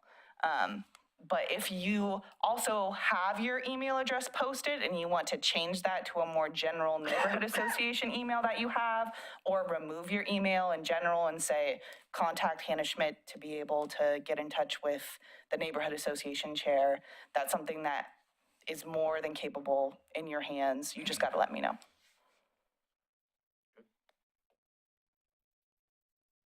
Any questions? Great, thanks. You're welcome. Adam? So, good evening, everyone. It's good to see you all. The first update that I have is last month, one of our city commission meetings, it was a very lively event. It was a very long meeting. We had several tough topics to discuss. So as Tony mentioned during his update, we heard from the Homeless Solutions Coalition of Clackamas County. I thought it was important for us to be able to hear from them as a separate entity from the city, hear from them, and also let them speak to the community members who showed up, of which there were many, about their plans to do this. Again, reiterating that this is a separate project from the city, and that due to state legislation that has passed in recent years, our ability to really control anything that goes on is very limited. And so for us, the primary goal is making sure that people are aware and that concerns are addressed to the best ability. And so I was really grateful to have that opportunity and make sure that our community's concerns were reflected in that public hearing. I hear the same things over and over, and these are the same concerns that I have. And so I'm just really grateful to all those who were able to show up to that event. It was really helpful, and please be on the lookout for the Homeless Solutions Coalition's next upcoming public meetings, because it is important to make sure that these concerns are heard and cemented before this project moves forward. Another thing that was mentioned by Tony that I'm excited about is that one of my priorities heading into this new year was an emphasis on community events. And so particularly I know a while back we used to have an Independence Day celebration, and something that I've been keen on is trying to get some sort of celebration back. I know every year around that time of year, I'm always seeing on Oregon City Chit Chat and social media what's going on in Oregon City for the 4th, and it's always, you have to go somewhere else. And so I think that especially in a city with as much history and culture as we have, that we ought to be harnessing that for the day celebrating our nation's independence. And so I'm really excited about that, especially because I know that we have concerns about fireworks every once in a while. That's becoming more and more frequent as the summers are hotter and drier. And so offering an alternative, I think, is going to be a good way for us to tackle some of those concerns that people have about fireworks at that time of year. And then another thing that I realized I haven't updated the CIC on, which was one of my other priorities heading into the year, was I introduced a resolution referring a ballot measure to the citizens of Oregon City. I know right now in the news, one of the big things is Measure 110, which I'm not going to talk about, but there was also Measure 109, which passed the same year, and that was the ballot measure that allowed for psilocybin facilities in Oregon, which, if you don't know, psilocybin is also known as magic mushrooms, and it's being touted as a potential breakthrough therapy. But part of that measure was allowing localities to opt out of having those in their communities. And so I felt it was important for our community to have a voice in whether we wanted those in Oregon City. And so I introduced that resolution, which I'm grateful that my colleagues approved. And so this November, it's hard to believe that we're already again in an election year, but this November, please be on the lookout for that because that will be on your ballot asking you whether you would like those in Oregon City. So that's what I have for you right now, and thank you. Great. Any questions for Adam? Okay, moving along, roundtable. How do we want to go about this? Okay, let's deal with Park Place. We'll go in reverse. Park Place, roundtable.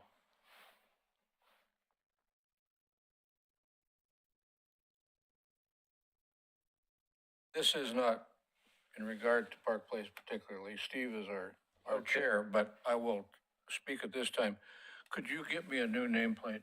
Yes, absolutely. Jared and I were just texting about that. Okay. I'll make sure to get updated nameplates because we have some new members too. And Wednesday night, I'll be giving the CIC yearly update to the city commission. They've given me, I think I've got 10 minutes, so I'm going to try to keep it to 15.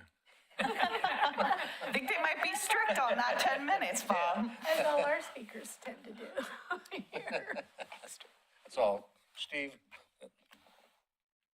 Oh, Park Place, we had a general meeting on February 26th.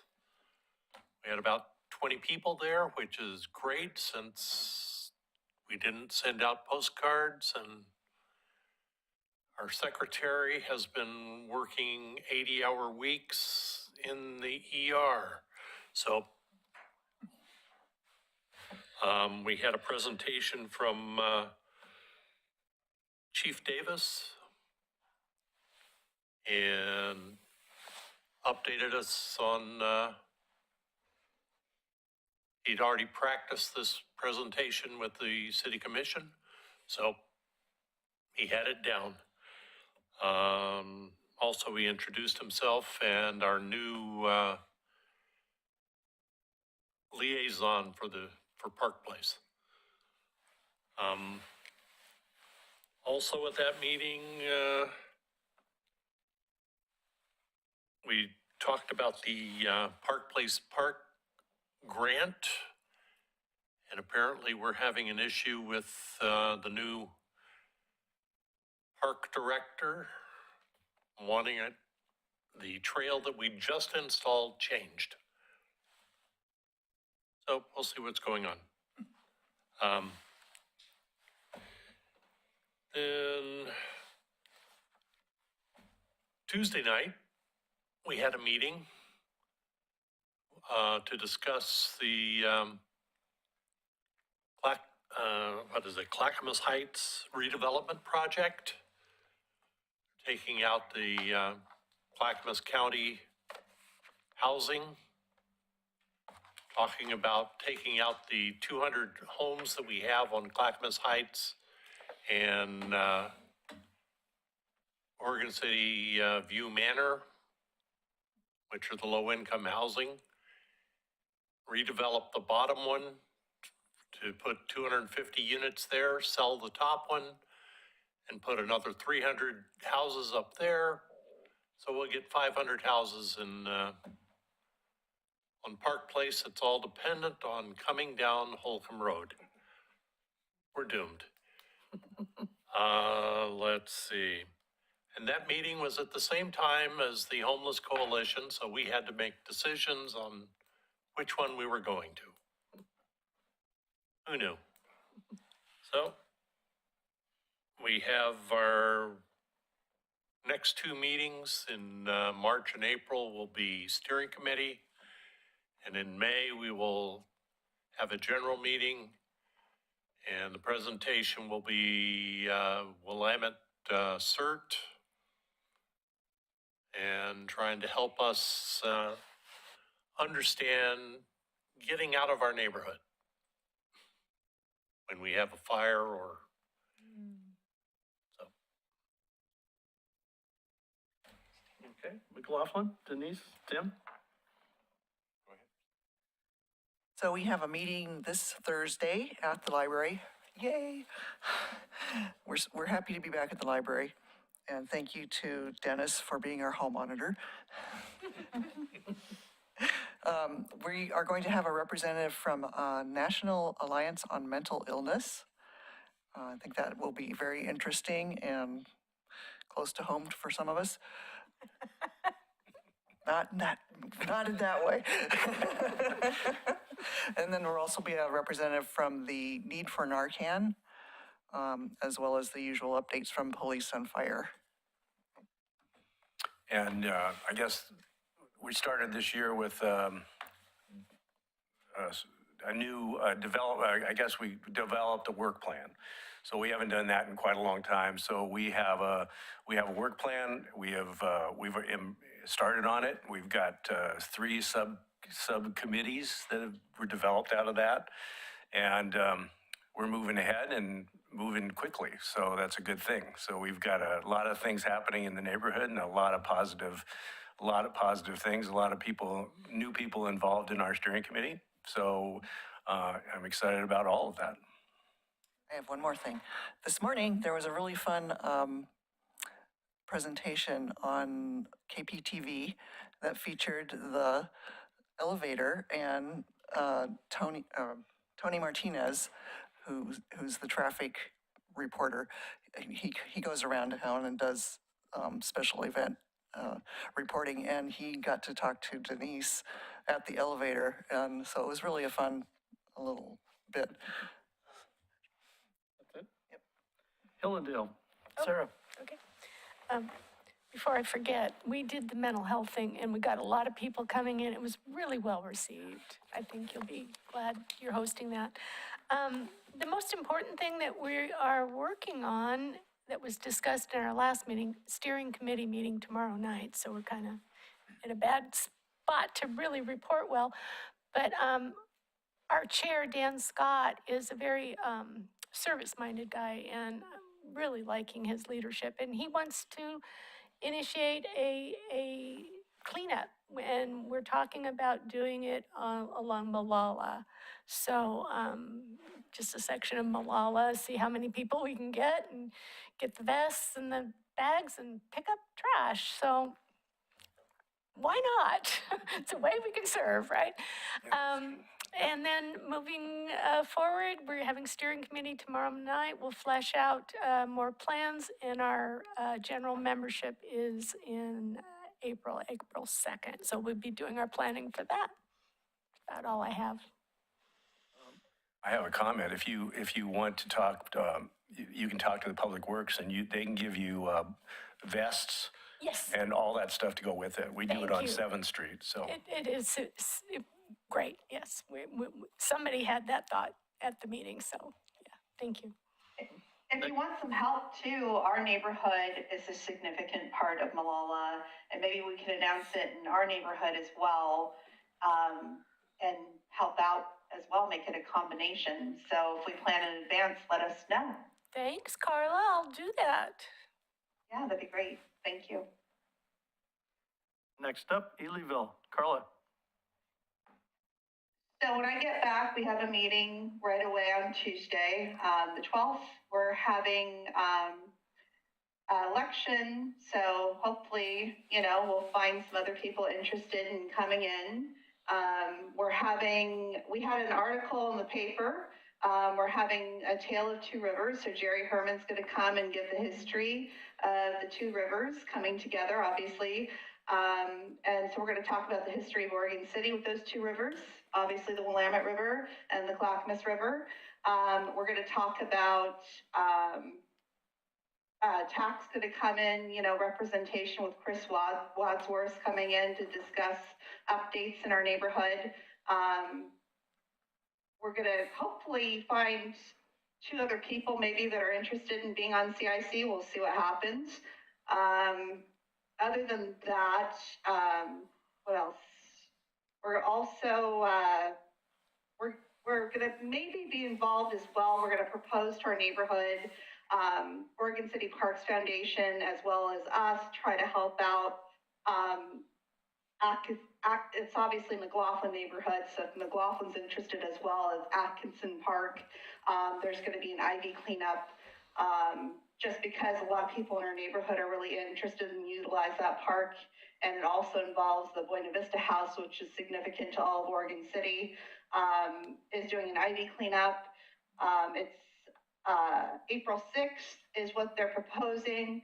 It's gonna involve Oregon City Watershed. It's gonna involve Oregon City Parks Foundation. It's gonna also involve Boy Scouts. So that's gonna happen. I think Dee Dee was saying 10 o'clock, there's gonna be more news and posts about it. So that's coming up as well. Dee Dee, am I missing anything else here? Am I missing anything else, or trying to think of anything else I'm missing?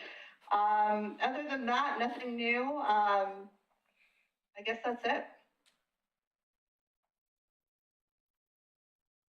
So Dee Dee's quiet? I think she's, yeah, I'll double check real quick on I have my phone charging, sorry. So, but I think that's it. Dee Dee, can you talk? Or are you there? Let's see. She's muted, so she'd have to unmute. Okay. Caulfield, Dan? We're working hard as usual, is getting more members in, and the last meeting, we had a hybrid online and in person. And it was a big chore. The new people, new heads were doing the online on their own computers. Your mic isn't on. Can you turn your mic on? I'll hit it on. Okay, hear me now? The red light. Oh, okay. Oh, okay. I thought the red light was off, so I had to turn on. Sorry about that. So and we've got 2 new people that we're going to be voting on for secretary and police interface coming up. And a lot of the people are interested in what's happening on Beaver Creek Road. And I tried to explain to a lot of people that, hey, the first 50 feet belongs to the state. Next 30 feet is Clackamas County, some of it's Oregon City. The potholes that are right there at the intersection are probably state property, but I'd like to find out is once the meeting gets together and they've got all these concerns, and then I bring it to the CIC meeting, then do we all agree on do we take this on to the commissioners once a month, or it sounds like we only give information to the city commissioners once a year. So my understanding, kind of thought was our local neighborhoods gets the information together, present it to the CIC, I bring it to the group here, we go over it and see if can go forward to the city commissioners. And maybe I'm understanding what's going on, so that's one of the big questions I'd like to eventually get answered, but that's about it. I believe you can always attend one of the commission meetings. All right. Yeah, to present a commentary or whatever. You shouldn't come here and present it to you guys first then, or? Well, maybe here's better Okay. as a beginning. I don't know how large of an issue you want to raise.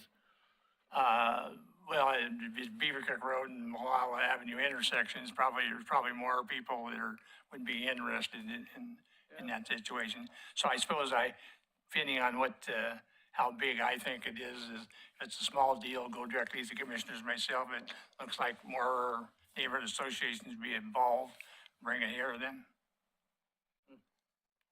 I can tell you what John Lewis would tell you. He'd say, talk to me first Oh, before you go to the commission. okay. Because he can answer a lot of your questions. You can email him or call him. He's very open to giving you the answers you may need, and he can give you a lot of data. Okay. Yeah, and also take it to the Transportation Advisory Committee, Okay. because I know when I was on that committee, if somebody came with us, we were able to solve several problems that were brought up. I'm not saying they could in your case, but it's a step. In the right direction. Okay, thank you. Okay, last is Kanema. We had a meeting at the library. It was well attended. We had Hannah gave a presentation. That was pretty thorough and informative. We have, what else? We got a meeting coming up April 18th.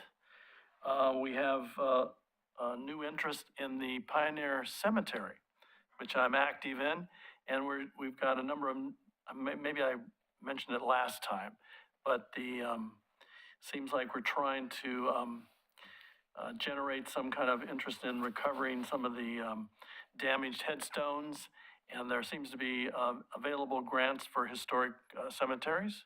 And even though it's an inactive cemetery, it's one it's got the passion of our neighborhood, and we care about it. And we try to clean it up once or twice a year, and we're trying to follow through with that. We have people even outside of Kanema wishing to be a part of, like, putting up the flowers and whatever. I don't know how far that'll go, but with these historic grants, there's monies in sufficient to acquire equipment, tools, or whatever to help maintain it. And we're hoping, if we can get that in before April, to be along in the competition to try and receive some funding for that. Irrespective of that, we still actively work to keep it clean and maintain. It's an interesting cemetery. I don't know if you've walked around Kanema, extended out into the metro property. There's about a half a mile walk to the cemetery proper, and it's an interesting walk, and it's a cemetery that should be preserved and maintained. Anyway, so that interest is one of my activities within my neighborhood, and I think we have like about 6 or 8 people who are pretty much committed to trying to improve that. So that's my neighborhood report on the cemetery. What else do I have to say? Well, we have the spring, what is it? Spring break coming up Saturday, right? Spring Forward event. What is it? Spring Forward. Forward event, yes. Spring break. Okay. And I think that about does it for me, Kanema. Anybody else? Before we end, has everyone had the chance to review the CIC budget? Because I want to point out that Kanema is over their budget. You're still, as CIC as a whole, I want to emphasize that you are doing just fine. You still have over $15,000, so over half of the amount of the $30,000 every year, which is half of the biennium that's given to you, which is $60,000. So you're still fine as far as the CIC budget as a whole, but as far as the individual neighborhood associations, Kanema is over budget, McLaughlin is over budget, and then Elyville, based off of the last postcard that just went out, they are over budget as well. And that isn't reflected on the budget sheet, but they are $113.74. I swear we've only done 2 postcards, so I don't even know how I can basically run a meeting. You know what I mean? Like, I don't know how I can even run a meeting with having where we're at, because I can only do 2 postcards. I don't know how I can even run 3. Like, we still have at least 2 meetings before the end of the year, and I don't know how I can run anymore. I mean, I can borrow money, but it's not very functional. And I want to emphasize again that as the CIC as a whole, you are projected, you're under budget right now as CIC as a whole. So the city allots you the certain amount of $60,000 every 2 years, $30,000 every year, and then however the CIC decides to distribute that money is within your committee. So could we use some of the money from the neighborhood associations that are inactive to cover our costs? From my understanding, that is what has been done in the past, We and that has been. vote So on can it, we do though. that? Yeah, that's what we've been doing. Do we need to vote? Is that a vote? From my understanding, I'm not the chair of the CIC, but from my understanding that it's a vote within the CIC on whether an individual neighborhood association moves to be able to take a certain amount of an inactive neighborhood association's budget, and then that gets voted on and approved. I move that we vote on. I will announce, though, that Gaffney Redistributing. Lane has reached out to me and they do anticipate to reactivate. So if you're going to be picking from an inactive neighborhood association pool, I would suggest that we avoid drawing from that account. Park Place I know, I has said sent out, I'm going to be negative every single year for 2 postcard things. And it's just not even fair at this point because my neighborhood is getting the infill. And the bottom line is I'm a huge neighborhood and I'm going to be at a deficit after 2 postcards, maybe 3 every single year. So I can't even run, 2 full postcards. So I don't know. I need to go to the commission myself because this isn't even fair. This is unreasonable because I can't even function my meetings at this point. I mean, I can't just put out billboards because I have a majority of Molalla Avenue. I can't function this way. It's impossible. And I'm at my meetings at the most, I can't function this way. I'm trying to get my meetings to grow and it's not working. Again, I just want to emphasize that with the CIC budget as a whole, you are under budget. There's still there's $15,849. That doesn't include the postcard that just went out. So just under $15,000 within the CIC budget as a whole. But I'm going to need more for my neighborhood long term, and that's got to change. So how would we proceed? What do you suggest, Hannah? I would suggest that the neighborhood associations who need more money or would like to motion to have more money within their accounts do so, and then it gets voted on. But as of right now, Rivercrest is inactive. I've talked with Emily. She's asked to be withdrawn from the CIC emails. Yeah. South End is also inactive, and Hazel Grove is inactive as of right now too. I have reached out to one individual who is interested in a neighborhood watch. And I've asked about if they're interested in reactivating their neighborhood association, but at this time, there isn't any movement on that. The recommendation I would give is to not remove any funds from Gaffney Lane. So could we not have a general motion to utilize monies that are available from inactive neighborhood associations, minus Gaffney Lane, to be utilized by the other neighborhood associations that are in deficit? Absolutely. I've talked with the finance director, and it is possible for the inactive neighborhood associations, their money to be a pool of money that in a situation when a neighborhood association runs out of funds, they can draw specifically from that account. I think there should be some limits on that. Some neighborhoods want to send out 5 or 6 postcards. I think maybe we should have up to a maximum of maybe 4. That's quarterly meetings. I don't know, but I wouldn't want the slush fund to go to many meetings in one neighborhood and then another one can't get there. So we have 2 things. Should we review the amount of mailings in a given year, something we could discuss going forward? And more currently, we need to authorize taking monies from inactive neighborhoods to cover the need to send out mailers until we get a new budget, right?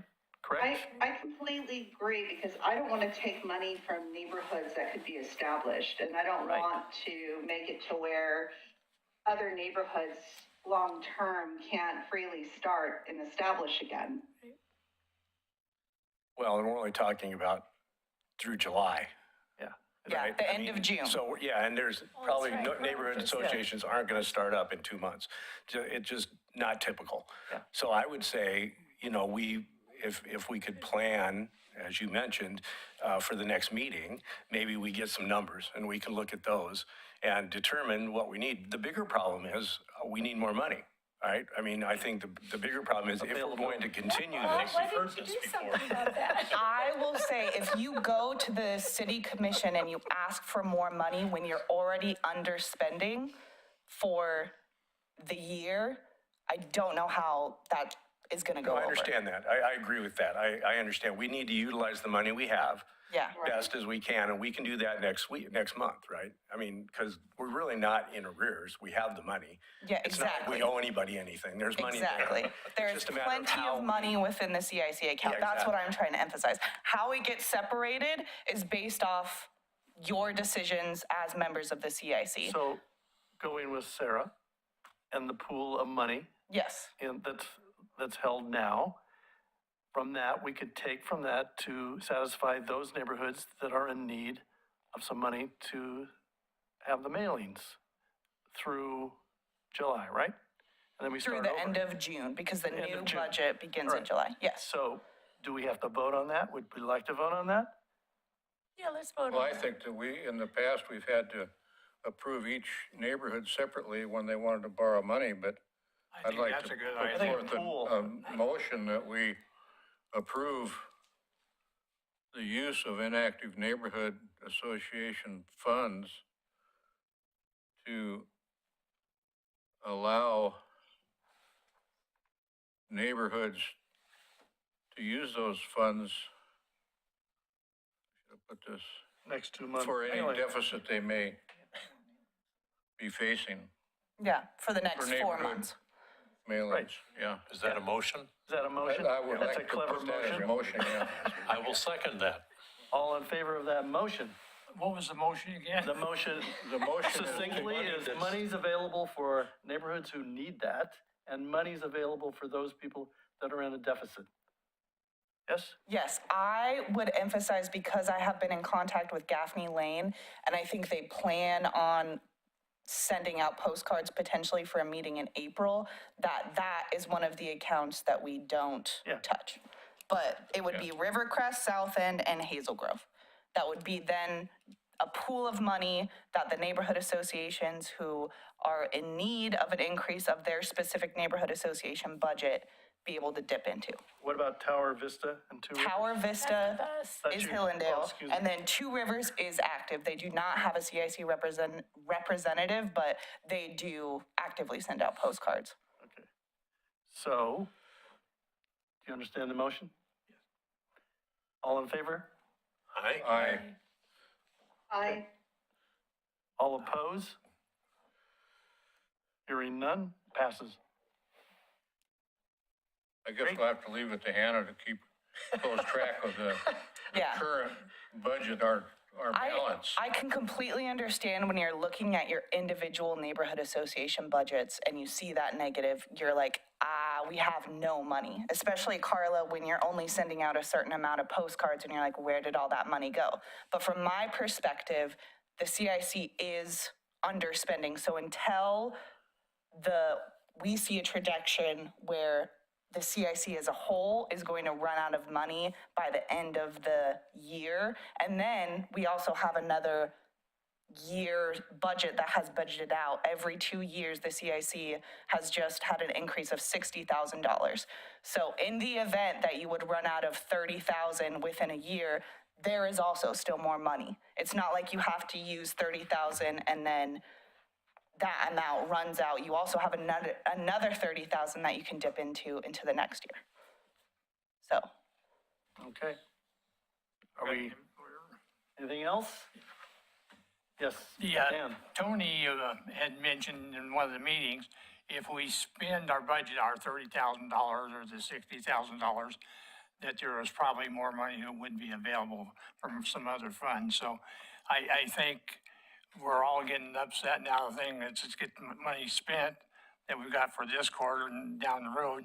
And if we get out where we need more money, let's go to the city commissioners or Tony or I think we will get more. Well, the city commission and the city manager, Tony Konkol, said that if we ran out of money, that they would, and I think the wording was more than likely approve additional funding if we need it. We need more money. Don't get me involved in it. We have 2 more mailings and we're already in arrears by 1.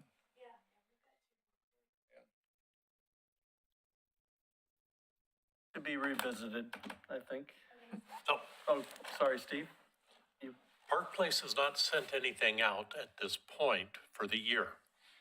I noticed we've been spending money, but can we send out a newsletter for our third, instead of a postcard, in place of the 2 postcards we haven't sent out?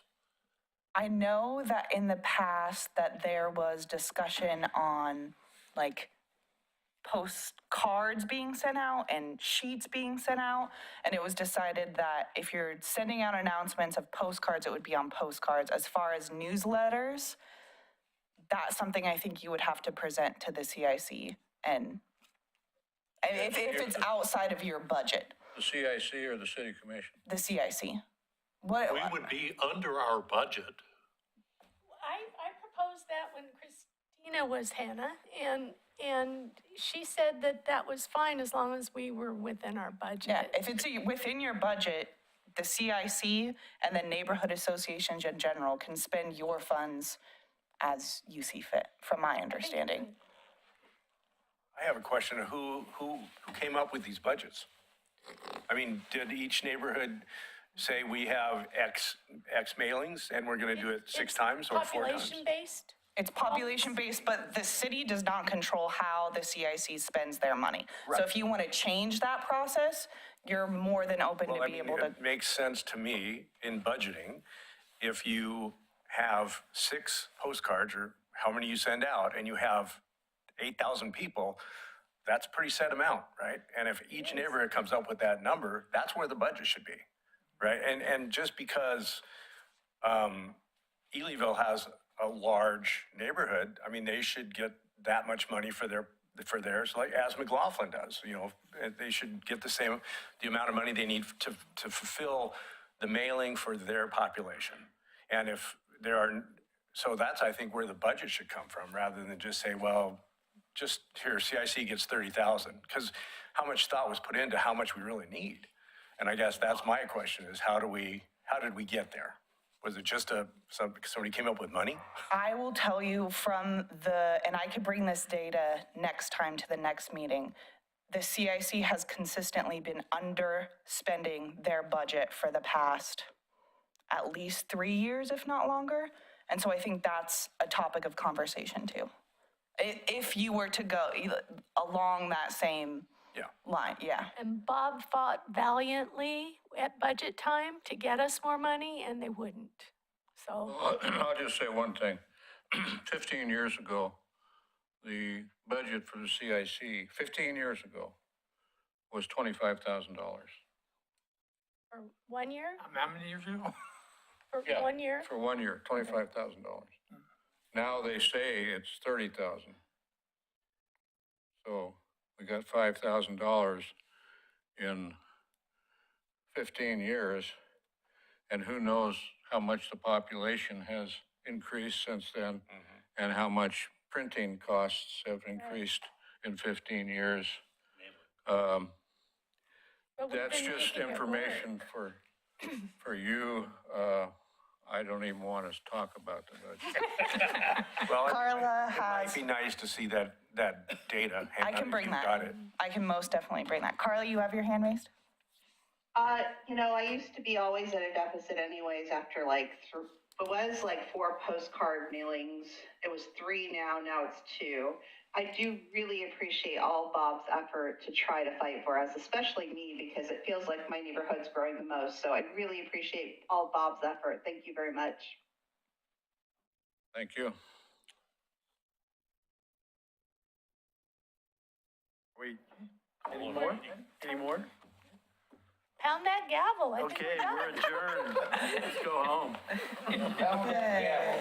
Pound that gavel.